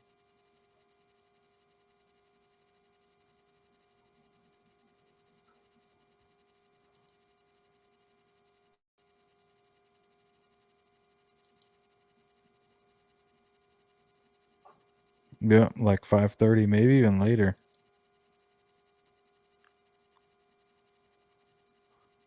I don't know. That's a strange thing.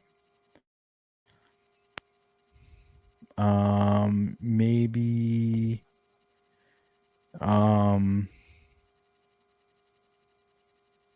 trying to prevent some type of liability. That's one thing I can think of. Liability. You know, because from what I understand, a lot of law enforcement was sent home, but then they came back out and they were still searching. So,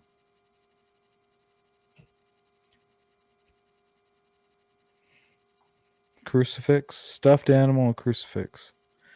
Well, we know that the girls being placed next to each other and then one being covered, those are two signatures. So we know that already. Jen Cruz says, yes, Sleuth, they were not looking for dead bodies. They were looking for injured girls or girls. One of my kids said in best in the beginning, they better hope someone with a broken ankle. Yep. Yeah, they were hoping that they can say, hey, hey, hey, and then somebody would yell back like, hey, hey, hey, we're down here. Nobody expected there to be a double homicide with 3 signatures. Okay, guys? They didn't expect that at all. It went from missing to a crime scene, a double homicide with severe injuries. And strange, and Robert Ives says strange. It seems local, but it's extremely strange, something you would take photos of, and something that is non-secular. Boom.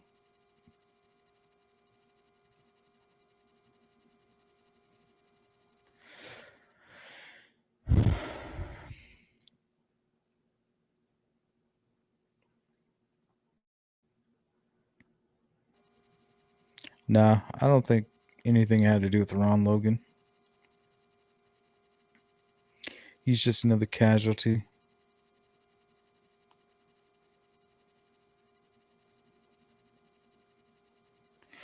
Lynn says, your calendar video, how is it that Keegan was the last one to talk to Libby and also Kelsey on the app if Libby was blocked? First of all, it never says that Keegan was the last one to talk to Libby. It just says that Anthony Schott spoke with Libby. And we also know that they communicated on Instagram, and they also had an Snapchat. So I'm not sure what you mean, Lynn. It's pretty simple. Multiple apps. Come on now.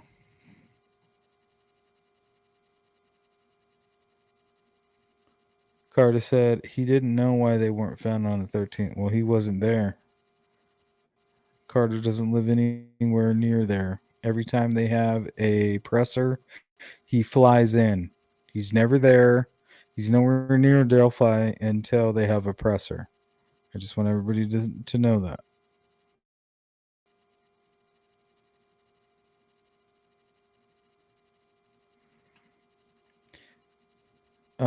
Modern Crime and Card says, to me, Keegan Klein saying he blocked Libby was like getting caught by your wife talking to a woman and saying, oh, I blocked her. Sure, buddy. Well, law enforcement didn't argue with him. They know what he did on those devices. They know if he blocked her. And they know that he did block her. And he probably did block her on Instagram because she probably, maybe Instagram or something else, she probably said, hey, we're going to turn your fucking ass in. And that's why he killed him.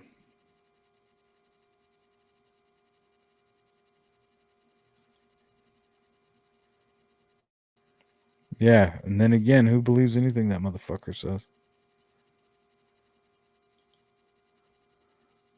That's a good point.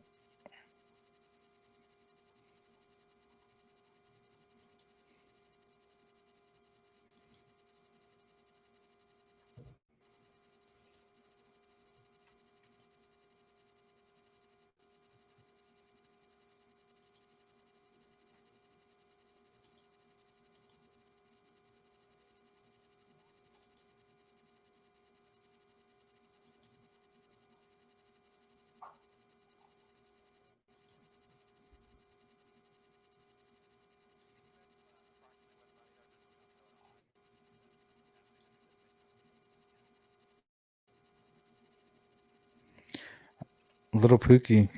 No. I haven't heard anything.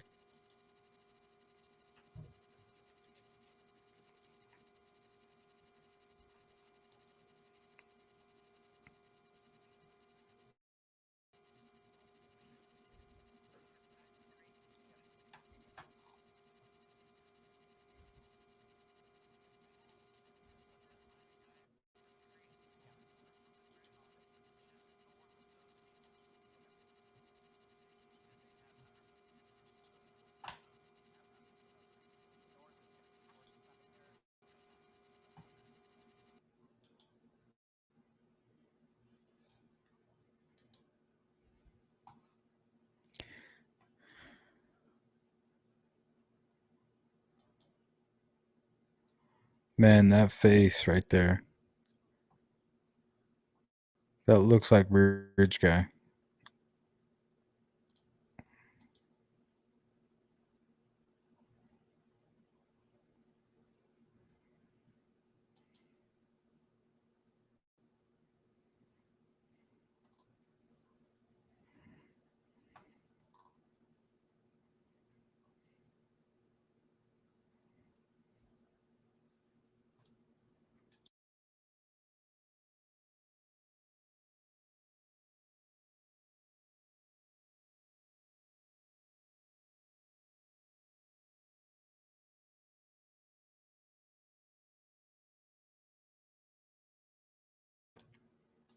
I don't care what anybody says. That face right there looks like the Bridge Guy.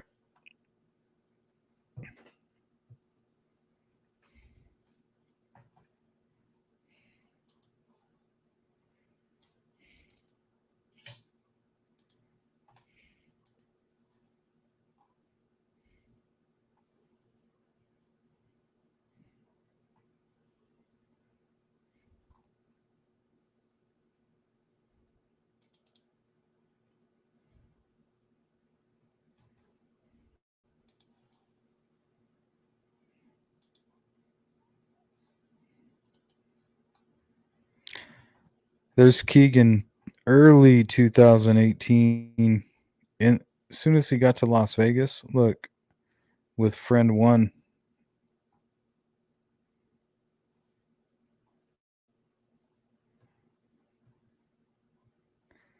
Look at that.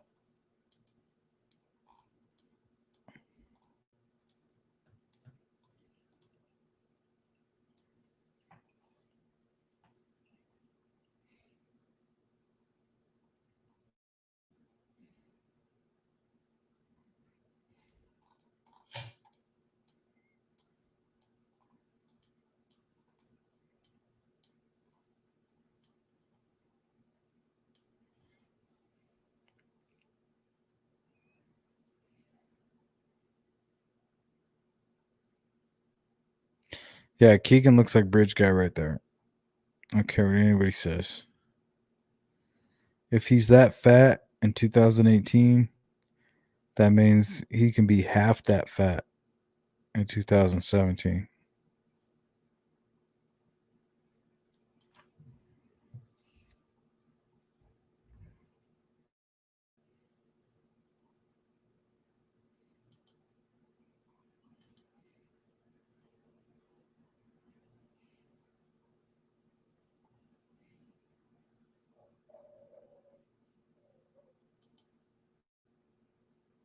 Yeah, he does.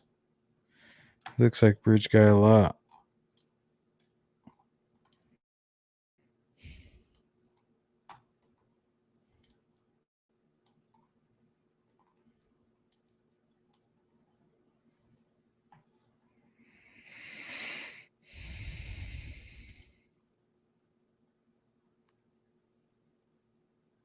And why did he go to Vegas the very day after the ski mask incident? That's interesting.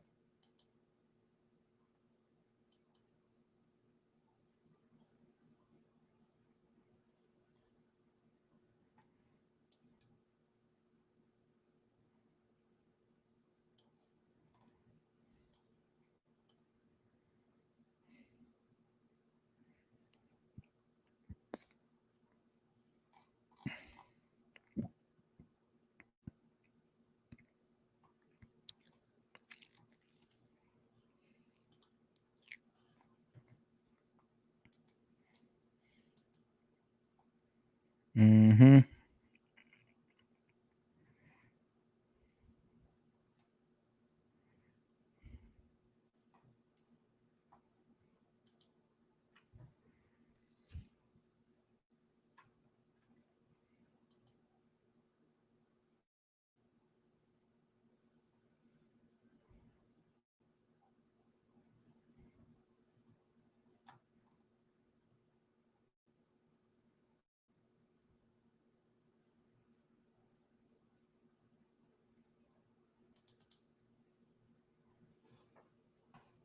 Those kidnappers and killers, police are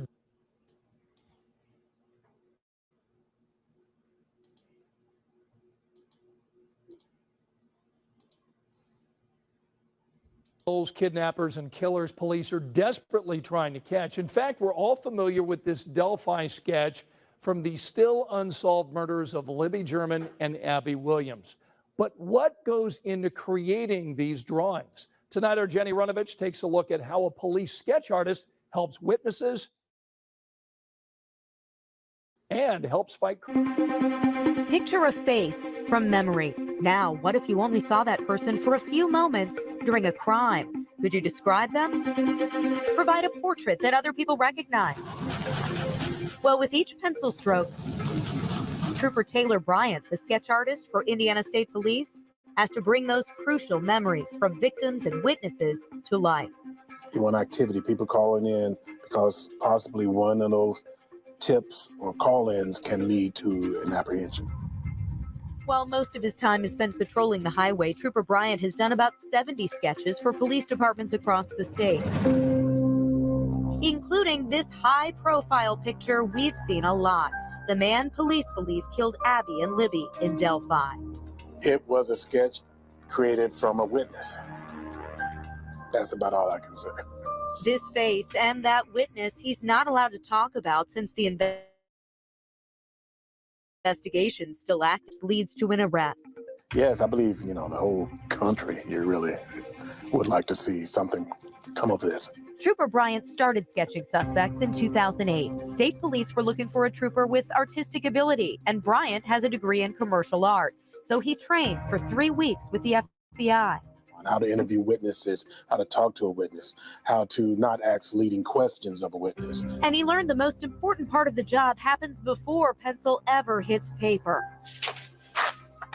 This is a 4-hour process that starts with an interview.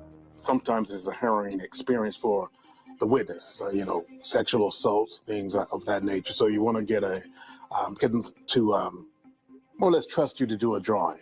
Then victims go through an FBI catalog, choosing facial features that match the suspects: head shape, eye shape, nose, and hair. With those set, Trooper Bryant finally starts to sketch. Yeah, so you start with a grid to just give you, placement. Checking with the witness for accuracy and awaiting that light bulb moment when recognition sets in. Response of, oh, wow. Yeah, that's the guy. When the drawing goes public, the goal is to generate tips and get an arrest. That's happened a lot for Trooper Bryant, and some cases stick with him. Yes, and that was like maybe my second sketch. Like a deadly attack in Brown County in 2008. 2 teenage brothers got arrested and convicted after the sketch he did with 77-year-old Mary Voland. Stabbed and badly hurt, she watched her husband, Richard, get shot and killed in their own home. I remember doing the sketch at the hospital. I mean, this is the week that she was, recovering from her injury. And I had to listen to her story. And she was a very, very good witness. He says the suspect cut his hair after the crime, but people still recognized him. And Okay, guys. The sketch is good. The sketch we have is good.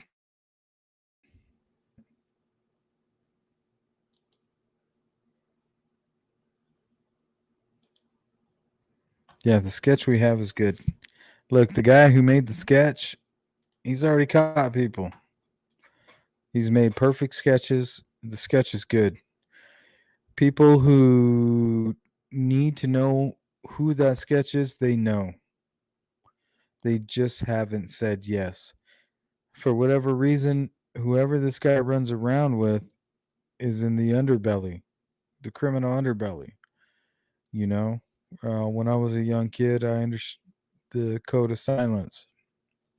You keep your mouth shut, because everybody knows when you go to jail, you just get released. Okay. So why are you going to snitch on somebody when they're going to get released and they come out and kill you and your family? There's just no motivation, honestly. There's no reason for these people to come out and give up the killers unless they get arrested, and then it's in their best interest to give up. And that's what I'm hoping for. That's what I'm hoping is happening now, especially with this quote unquote largest pedal ring uncovered through the Anthony Shots profile. We heard that in the transcripts. So come on already. I mean, what's going on? Is that it? We're only going to get the rippies. We're only going to get these type of, it's not enough. We need an arrest in the Delphi case, please.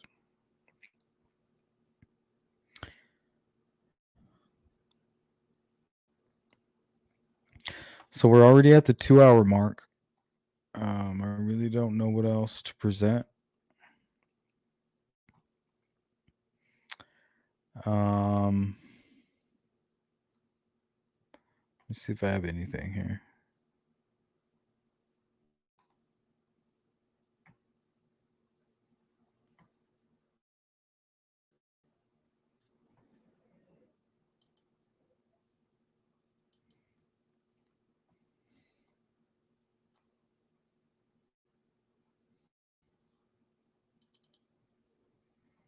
I don't know what this is titled. I haven't seen this. Looks like something public. Showed it a couple times. I'm going to show it one more time. And then we're going to take a few more comments, and then we're going to get out of here. We've been here for 2 hours. What's wrong with you guys? It's ridiculous. 2 hours, really? Families and friends of those two girls slain on a hike, and they're coming together for the first time to speak about their anguish. It's like I had open heart surgery, but they never used any anesthetic. And they say, I'm sorry, you're just going to have to live this way, with part of your heart missing the rest of your life. The families tell me they have faith that the man responsible for the murders will face justice. His voice was captured by the girls on a cell phone. We're going to get him. We're willing to wait. We're willing to wait as long as it takes. 13-year-old Abigail Williams and her best friend Libby German went missing after setting out on this hiking trail in Indiana. Their bodies were found the next day in the woods. I sat down with the families at Libby's home where they had gathered. The walls were adorned with tributes to the two teens gone too soon. What do you miss most about the girls? An easier question is, what don't you miss? That one's easy. Nothing. Nothing. Abigail's mother, Anna, told me a recent dance at the school the girls attended brought home the heartache. Part of me wanted to go to the school and see all the girls.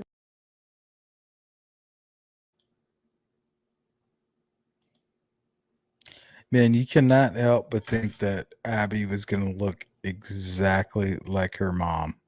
Pretty dresses and give them all hugs. But I knew how hard it was going to be. Yeah, identical. Not have our babies there. In February, after the girls were found dead about a quarter of a mile from this bridge, I'm so sorry, tens Anna. of thousands of tips from the public came pouring in to help catch the murderer. Law enforcement here in Carroll County, Indiana, are still chasing down leads every day, but the killer remains on the loose. There's somebody out there running around, a murderer. This just-released composite sketch of a suspect is raising hope. It actually gives a better view of the person in the picture that you see down below. Cops say he's white, between 5'6" and 5'10", weighs 180 to 220 pounds, and has reddish-brown hair. Despite their sorrow, the families still have moments of laughter, sharing memories of their girls. Abigail had a real sweet tooth. She really liked candy, and she liked her candy, and she liked everybody else's candy. We haven't messed with Libby's room much Right, at all, Tina. other than like- cleaning up all the candy wrappers. We got a whole trash can full of candy wrappers. It's just bullshit that they're even having this conversation. Oh, yeah. Grief, however, That they're is what even unites grouped these two families together now and talking to forever. media. There's a It's hole in just- our families and it's in our just hearts bullshit. that'll never be repaired.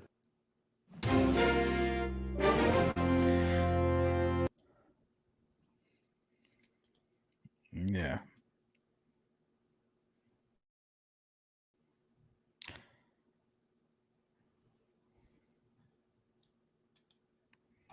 Yeah, we can only try to understand. I mean, we have no clue. There's a couple of things I was going to play. And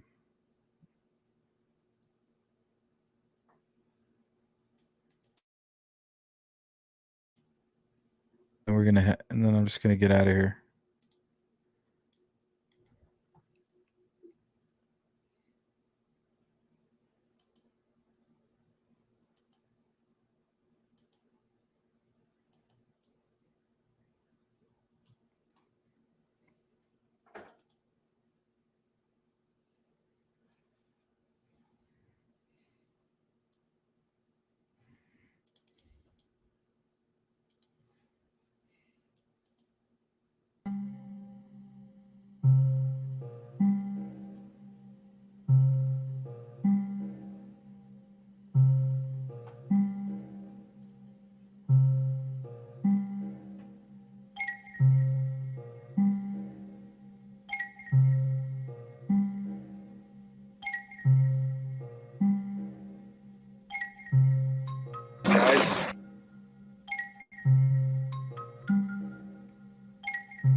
Yeah, but Holman says that he may have been part of the older guy's sketch. So witnesses that saw the guy with his mouth covered and then the top of the face, and then some of the witnesses later on who saw Mike Patty around 4:30 may have been potentially responsible for that older looking sketch, and Mike Patty could have been part of that sketch. Holman says it. Don't take it from me. I have it documented. It's not me saying it. Holman, the lead investigator in the entire murder case, says, I believe that it was Mike Patty and other searchers. And that might even be why they came up with the younger looking sketch, because it takes a while to go through an investigation. It takes a while to go through all of your witnesses. And once you go through all of them, and then the totality of the information, you're like, okay, well, maybe it's just a younger sketch now, so that could have been the whole younger sketch. Is it just took up until 2019 to actually clear out all that information, which would be extremely sad, but you never know. It really could.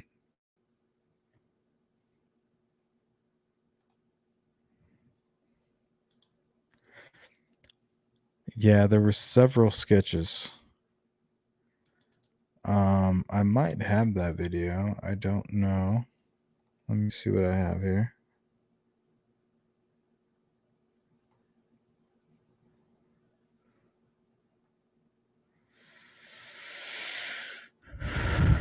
Yeah, in CrimeCon, Holman says, hey, it was most likely Mike Patty. So, I mean, you guys can argue with me all you want, but he says it. Look, Mandy, she writes it out here. Holman during CrimeCon did say there were multiple, and there was one of Mike Patty and others we haven't seen. Yeah. So the reason they got rid of the old sketch is because after doing their investigation, they realized that it was Mike Patty. Like, that's just a fact. I don't know if you guys knew that or not, but that's a fact.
I guess if we're going to hang out, we might as well watch this. I used this in a video I made for my members earlier. Yeah.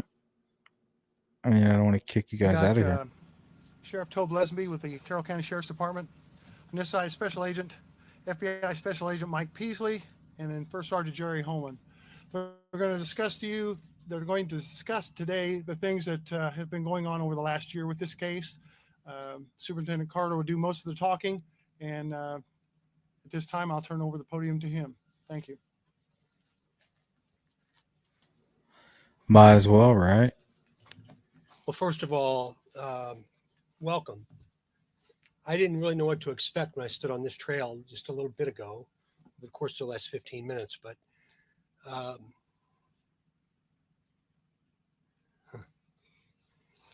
very uncomfortable feeling. We're a year today. I would be remiss to not talk about the people that have made this whole for the first year without an arrest. We talked about Sheriff Linsonby, who stands behind me to the left, and Kevin Hammond. 1 year, exactly 1 year. Jerry Holman over my right shoulder. Steve Buckley, the new prosecutor Nick McClelland here in Carroll County. What I've seen over this course of the last years are memories and times and comments and things that will stand with me and live with me for the rest of my life. The very best of humanity in the very worst of times. I was able to see from afar this community in Carroll County in the city of Delphi come together and support not only law enforcement, the people that were here that have given so much of their lives to this case, but also to the families. And I just wanted to say I am forever humbled. I don't know what you expected today, but I came to plead and implore you to keep this out front and center. I said before, and I'm confident I'll say again, I hope that one day when we all meet Abby and Libby, that they tell us you did well. That's my hope. We cannot allow evil to prevail. Our world is completely out of balance, and we cannot allow that to prevail. I've said all along that we as an agency will be here as long as I'm breathing and as long as Governor Holcomb allows me to continue to stay in the position that I hold. I have the opportunity to brief him regularly. This isn't about how many hours we spend. It's not about how much it costs. It's about every single asset that the ISP has. We will give to this sheriff, this community, and to each and every one of you, because I refuse to accept evil as a standard bearer in American society, not here. People have oftentimes asked me, why is this so personal to you? It's personal to me because those two young girls were everybody's daughter in this beautiful place that represents the very best of humanity. And look what happened. That's why it's very personal to me. And I just hope that one day I can look into the eyes of a murderer and ask him why. And I believe that we will. I believe that we will. I know you have a bunch of questions for me, but please understand, if the question has to do with the investigative process, tactics associated with the investigation, what only the killer would know that we know, I can't answer your question. I just ask you to ask for you to please understand that when we open this up. Many people have said, did you think it'd be a year? I don't know. I don't know. How do you answer that question? I believe we're one piece of the puzzle away from figuring out who this individual is. Then the real work begins. Over 30,000 tips. Thank heavens the FBI was engaged with us, with the Orion system and the expertise that the FBI brought from all over the country to allow us to manage that kind of data. We've had inquiries and requests for discussion from agencies all over the country, not only because this is such a high profile case, but because of the complexities associated with the time. since we found their bodies a year ago tomorrow. As I close my comments to you, I want to say thank you. I've had the pleasure of having relationships with our local media and our statewide media and even our national media for more than 30 years. I appreciate our partnership. I appreciate our partnership. I've had the opportunity to travel to the East Coast and the West Coast with Mike and Becky and the families to continue to perpetuate this message if somebody out there knows who this individual is. None of that's possible without you. It's really, really important that you understand how important and what the importance of the role is that you play. Technology is wonderful, but technology can also challenge us. I would ask that folks not continue to compare photographs on the internet. Please, if you have an idea of an individual, of a comment, of a phrase, of a name, that you send it to us. It creates lots of complications when that analysis is done outside of the purview of the experts that I happen to be able to represent that are standing behind me today. So I hope you hear me loud and clear. If you're watching this and you're responsible, today may be your day. It might be tomorrow, but I can guarantee you your day's coming. We've got to perpetuate the relationship that we have, and we've got to not stop. Ladies and gentlemen, I've seen detectives that have given their lives to this case, that have held off and discussed holding off retirement, that have canceled family vacations, that work nights, weekends, and holidays, so that we can explain to you one day and to this incredible community, to our state, what happened. So our commitment is longstanding. It's real.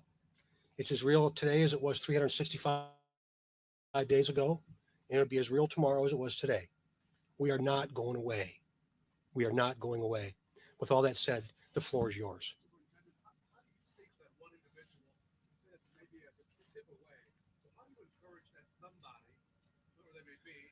Yeah. That's a great question. And the answer is each of you. I talked about that relationship. And I'm pretty sure you guys can't hear that question, but I can hear it really good through my headphones. You see, in all of my career, I don't ever remember having the photograph of a person that we believe is responsible.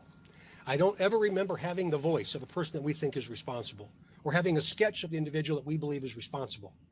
So if all of you closed your eyes for just a moment and you thought of a family member, but you didn't think of them from the neck up, you would know how they stand and the clothes they wore and their posture. You would know that voice. I would know it if it was my father, just like you would know it if it was yours. Somebody out there knows who this person is. And fortunately, I'm not going to say unfortunately, fortunately, we have such a relationship with you that you've kept this front and center, because we couldn't do it. We couldn't do it. But you guys are. I don't think there's multiple pieces to the puzzle, ladies and gentlemen. I think there's one piece. And it's having one individual with the strength to say, that was my brother, or that's my dad, or that's my cousin, or that's my neighbor, it's my coworker. That's all we need. And I think we're one piece away. One piece. Good question, Raphael. I appreciate it. One piece. That's the first time he ever said that. That's the first time he ever said one piece. One piece. One piece. Right there. The 1 year anniversary. And he hasn't let that go.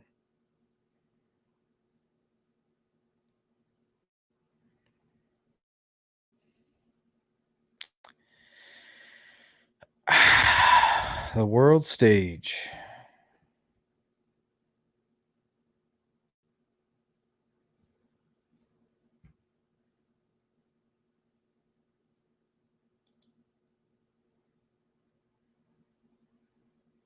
Mm-hmm. Yeah, right.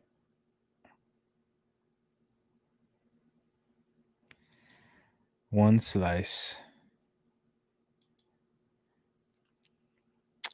One piece. One piece.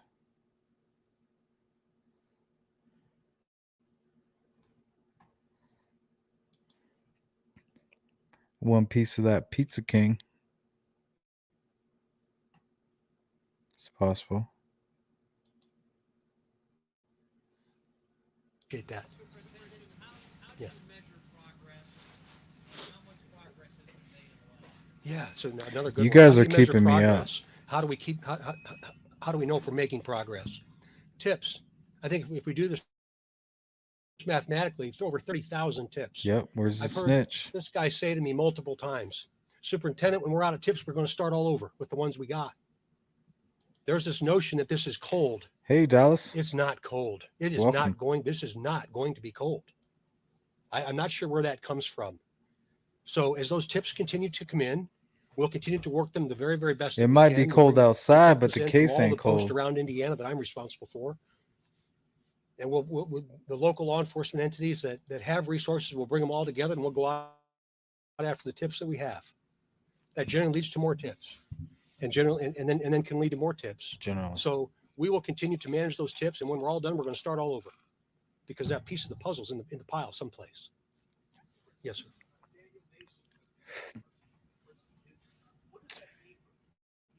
Do I like pizza? I love pizza. Well, I think it. Yeah. The inverse do. to that statement is until there's somebody arrested, we're interested in almost everybody. But we, as you all know, we went out to Colorado and we spent a little bit of time with him. And he's not a person that we care a whole lot about at this moment in time. And that's what I'll say about Daniel Nations. No, not cold pizza. Back in my younger days, I could eat some cold pizza, but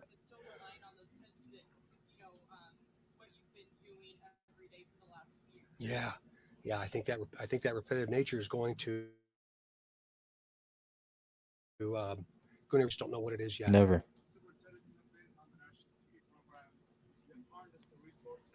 Oh, listen.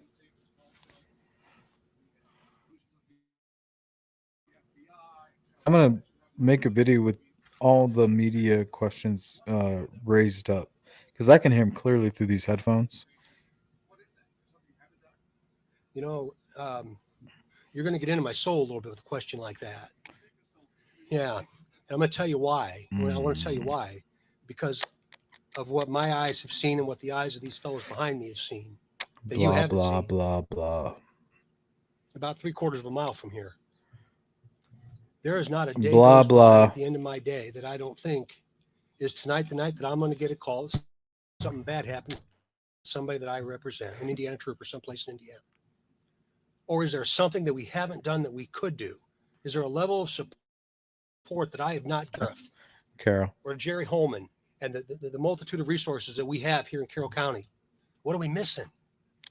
You see, we're human beings just like you. Yeah, beer and pizza, amazing. And My this favorite. continues to play in our minds. Every single morning I wake up and I realize my phone might have rang, but everybody's okay. But is today the day in Delphi? Is today the day in Flora? That was a question from Kat. Comes to my mind every single Rest morning, in peace. sometimes in the middle of the night. Michael Strout. So I appreciate the question, Raphael. The answer is absolutely yes. I can speak for myself, and I can't even fathom what the folks standing behind me must say. Yeah, I'm not a fan of in the way cold in which pizza it's either. affected their lives. But when you're younger, it's better.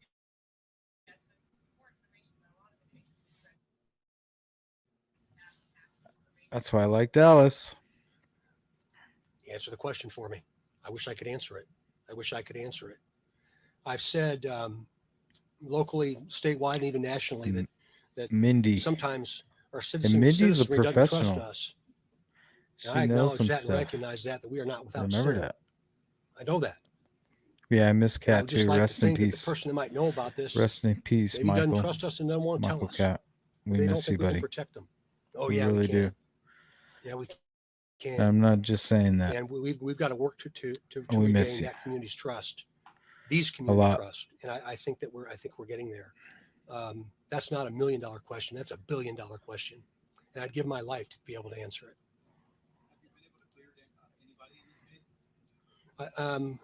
I think that the people that we have talked to at this point in Jimmy time, Hoffa we says feel these guys are confident that, usually loners that do there this was no stuff.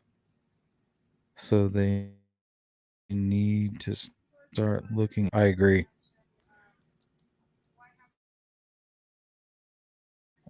experienced as we think they are.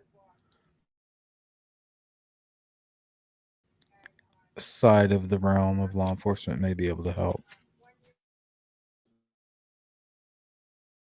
I do agree with that. No, Sorry, we're Lynn. not. We think that we've released enough now that if there's a possibility of identifying the killer based on that photograph, we'll be able to do that. And that's all I can say about Why do they think it's not important to have press conferences? It's a good reminder. No update. Yeah, but if you listen closely, even leaking information they feel is as good. needed, absolutely yes. So they This investigative process maybe is leaking keeping perpetuating itself over information like Anthony Shots or Murder Sheets took credit for. Murder Sheets is not the only $1 people who question. got those documents. Like I said, a good friend of mine provided those documents to me. As with any major He's case, somebody ebbs and that flows, you right? guys I mean, love the rhythm and ebbs and adore. flows. And this one is certainly no Yes, different. I got the documents. When it does slow down, it gives these incredible servants standing behind me an opportunity to take a breath. Then about the time they get that breath, something else happens and they fire right back up into high gear. I See? have no indication to believe that that's going to.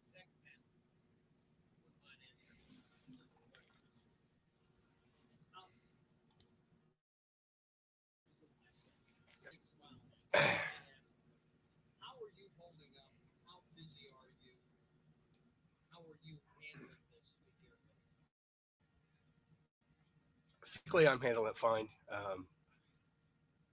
As Superintendent Carter says, I think about this every night I go to bed. I lay in bed thinking, what could we have done today? Who do we need to follow up on? It's a never ending with me.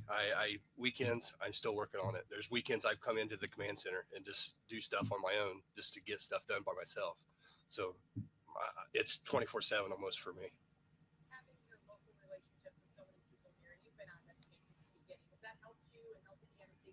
It's helped a lot. A lot of the state police that come in from other posts don't know the area, don't know people, so they'll come into me or even Detective Liggett, who's also helped. We help them out, get them to the right people.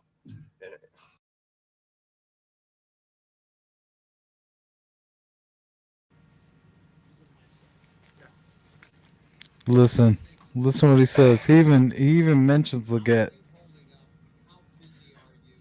That's kind of strange. This is the guy that reached out to me. That's fucking weird. As Superintendent Carter says, I think about this every night I go to bed. I lay in bed thinking, what could we have done today? Who do we need to follow up on? It's a never ending with me. Weekends, I'm still working on it. There's weekends I come into the command center and just do stuff on my own just to get stuff done by myself. So it's 24/7 almost for me.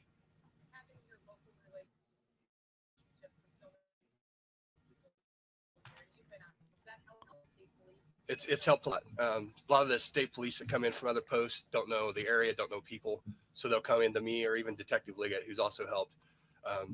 We You help hear them out, that, get them to the Liggett? right people, and follow up where we can.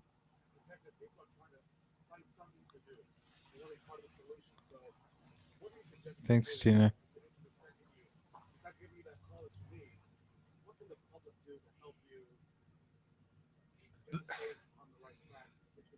As far as local, the public's been fantastic. The support has been fantastic from Carroll County, from food to snacks to beverages.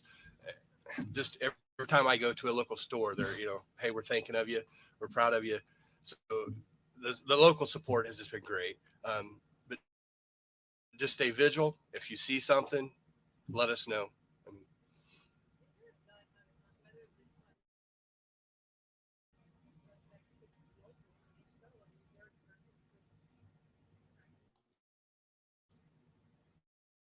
It could be, at this point, we don't know. Again, always be visual of your surroundings when you're out and about.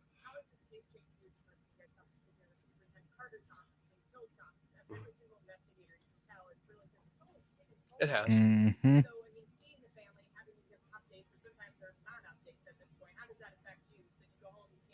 Thanks, Tina. It affects me because I have children at home too. So I am more vigilant with my own children than what I ever was before Yeah, this had happened. looks like it.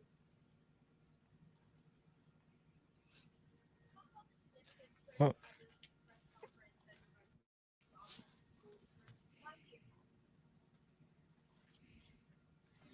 We had that very conversation, and having, was it going to be in town? Was it going to be at the city building? Was it going to be at the old office on the courthouse square? I was pretty adamant, in my opinion, was that it's where they would last were, and they walked right here. They walked right where I'm standing. I thought that's why it was significant to have it here today. And the response was, "What if it's snowing?" And I said, "Who cares?" So I think everybody would agree.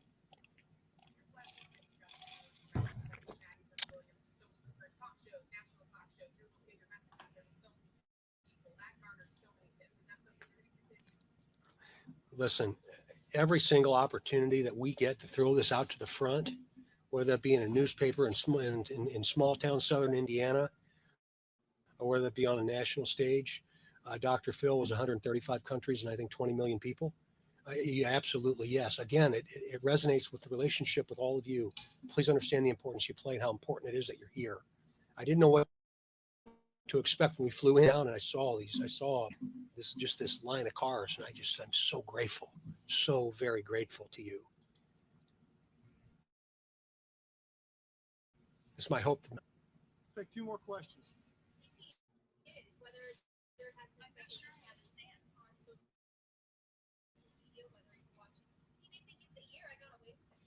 What question?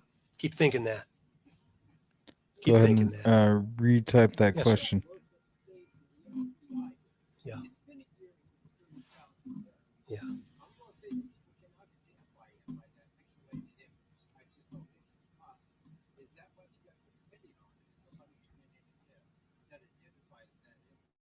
That's one piece, of course, and I agree with you completely. But that would be one investigative step for us. The other investigative step might be a hunch, might be a notion that someone has. It would be great if someone came out and said, "Yeah, that hunch, was this person, first and notion. last name."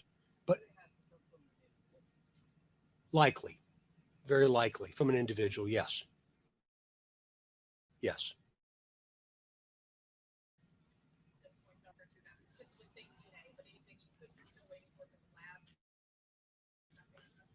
No, I'm going to keep very, very close to the vest. Thank you very much for coming today. We appreciate your time. Thank you all very much.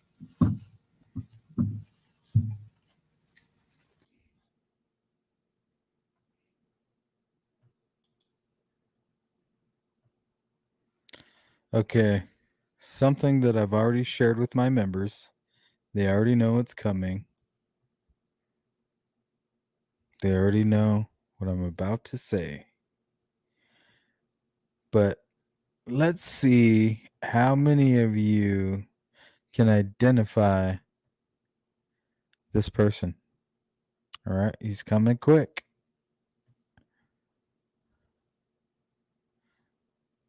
All right, and members, don't give it away.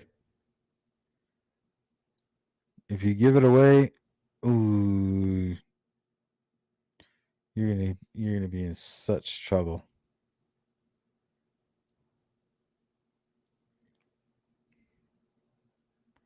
Okay, nobody's giving it away.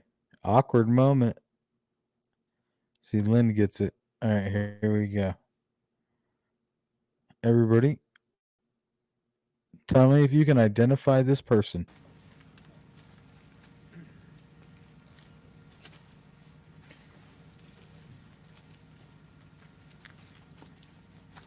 None of these guys. There's Tobe. I don't know who that is. Well, you know who that is. Okay, right here.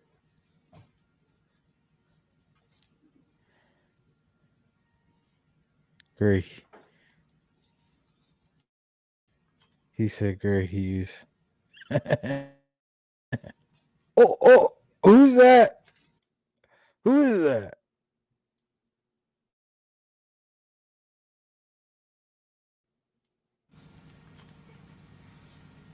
Oh, oh, oh, oh.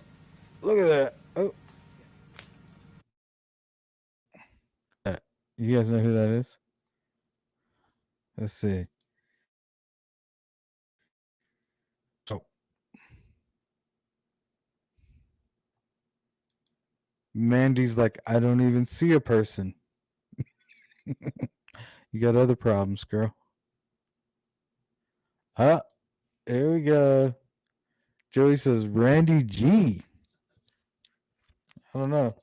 Is that the same person? That sounds pretty sane. Let's see.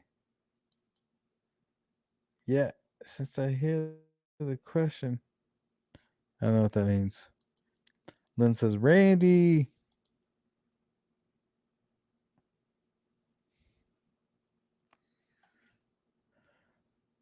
See, my members better be quiet. They already know. We already talked about this. Cheaters. See, they're cheaters. See, Carol knows. She's like, that's old news. Bam. Yep, that's Randy. Look at him. Look, he's mashing out there. Watch it. Let's watch Randy. He's like, get out of my way. He's like, you guys, you guys ain't even investigating. Watch Randy. Look, yeah, get out of here. Watch, Randy's like, I'm gonna go investigating. Watch this. Seriously, watch Randy. He's really going to go do some real investigating. Watch him. I don't care if he trips. He doesn't even fall. Watch.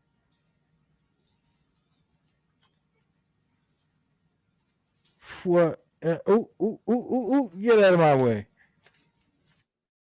Boom.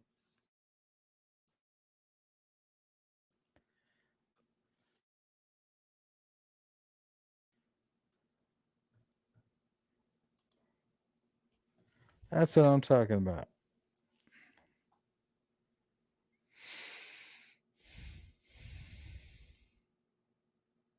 Oh no, it's him. We did a whole video on it.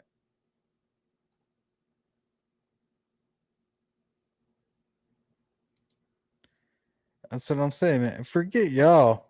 Watch. You've been taking up enough time. You didn't do any investigation.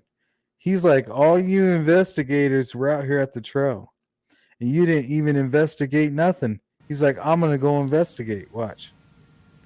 Here's Randy.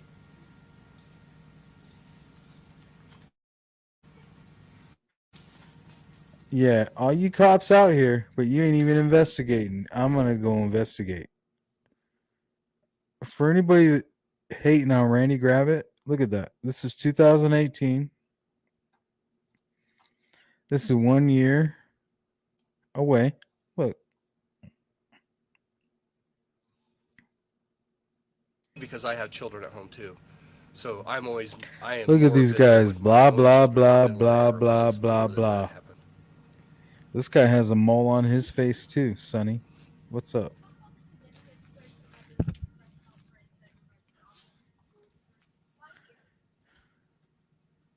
Yep, go Randy. We had that very conversation. Randy, And he may not get it right Was it going to be at the all city the building? Was it going time, to be but he's there. He's boots at the on the old ground. office on the courthouse square? I was pretty adamant, in my opinion, was that it's where they would last were. And they walked right here. They walked right where I'm standing. I thought that's why it was significant to have it here today. And the response was, "What if it's snowing?" I said, "Who cares?" So I think everybody would agree.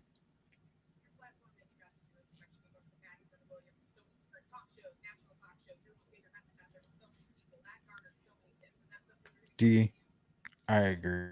Listen, every single opportunity that we get to throw this out to the front, whether it be in a newspaper in small town southern Indiana, or whether it be on a national stage, Dr. Phil was 135 countries and I think 20 million people. Absolutely, yes. Bam. Again, it resonates with the relationship. See the with all of you. farting?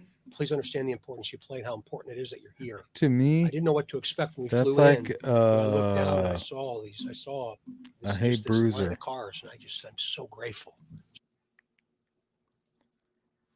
So I think on a late night tip, I don't know if this is like the best.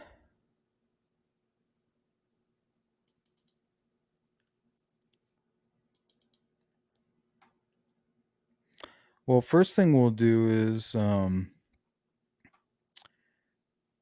we're going to end the live stream's over. So if you want to go ahead and click out, just bounce now. What we're going to do is we're going to do a tribute to my friend Hoosier the Bruiser. We're going to play an intro that he made for me. Let me pause that real quick.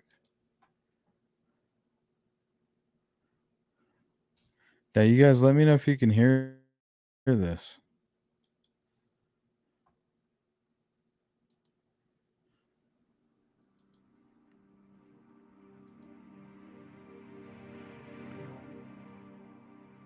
Can you guys hear that? Hoosier the Bruiser made this for me. It's an intro.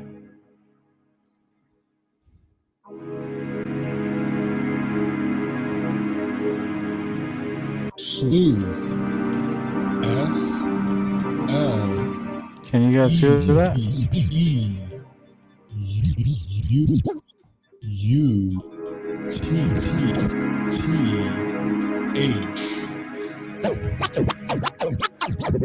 So most of what we call intuition.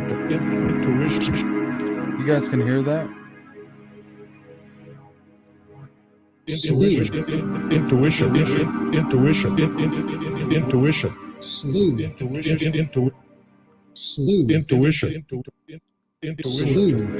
Thanks, Carol. Intuition.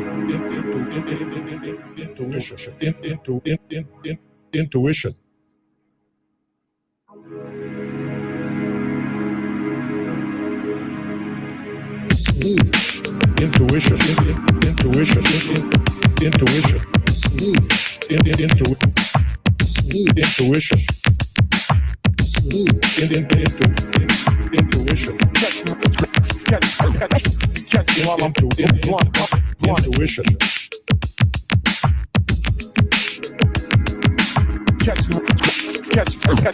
Catch me while I'm blunt intuition. Catch me while I'm blunt Intuition. Catch me while I'm blunt intuition.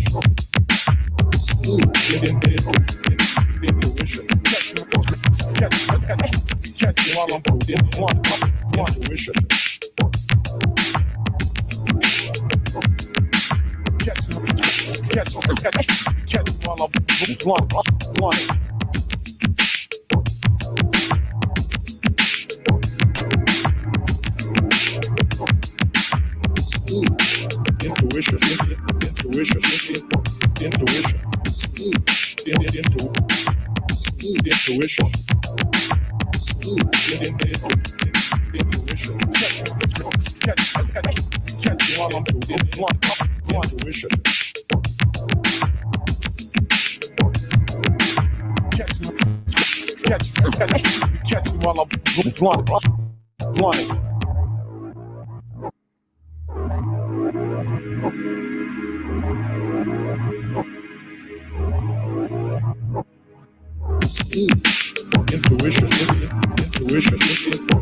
Catch me while I'm blunt intuition.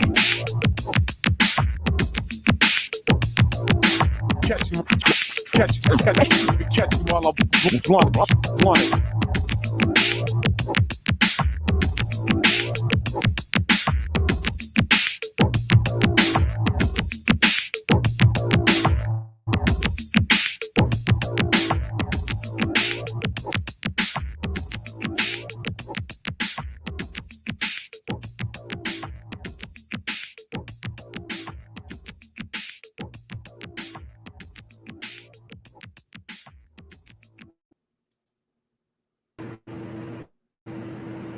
It's almost like a work of art, man, really.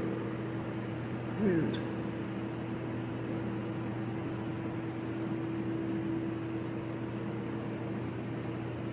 It looks good. It looks amazing. You're like, wow. You know, when you got plants like this,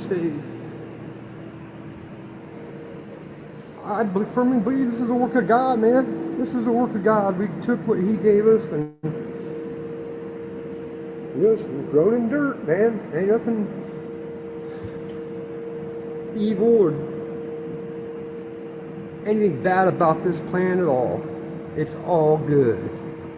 Literally all good. Don't let the media tell you otherwise.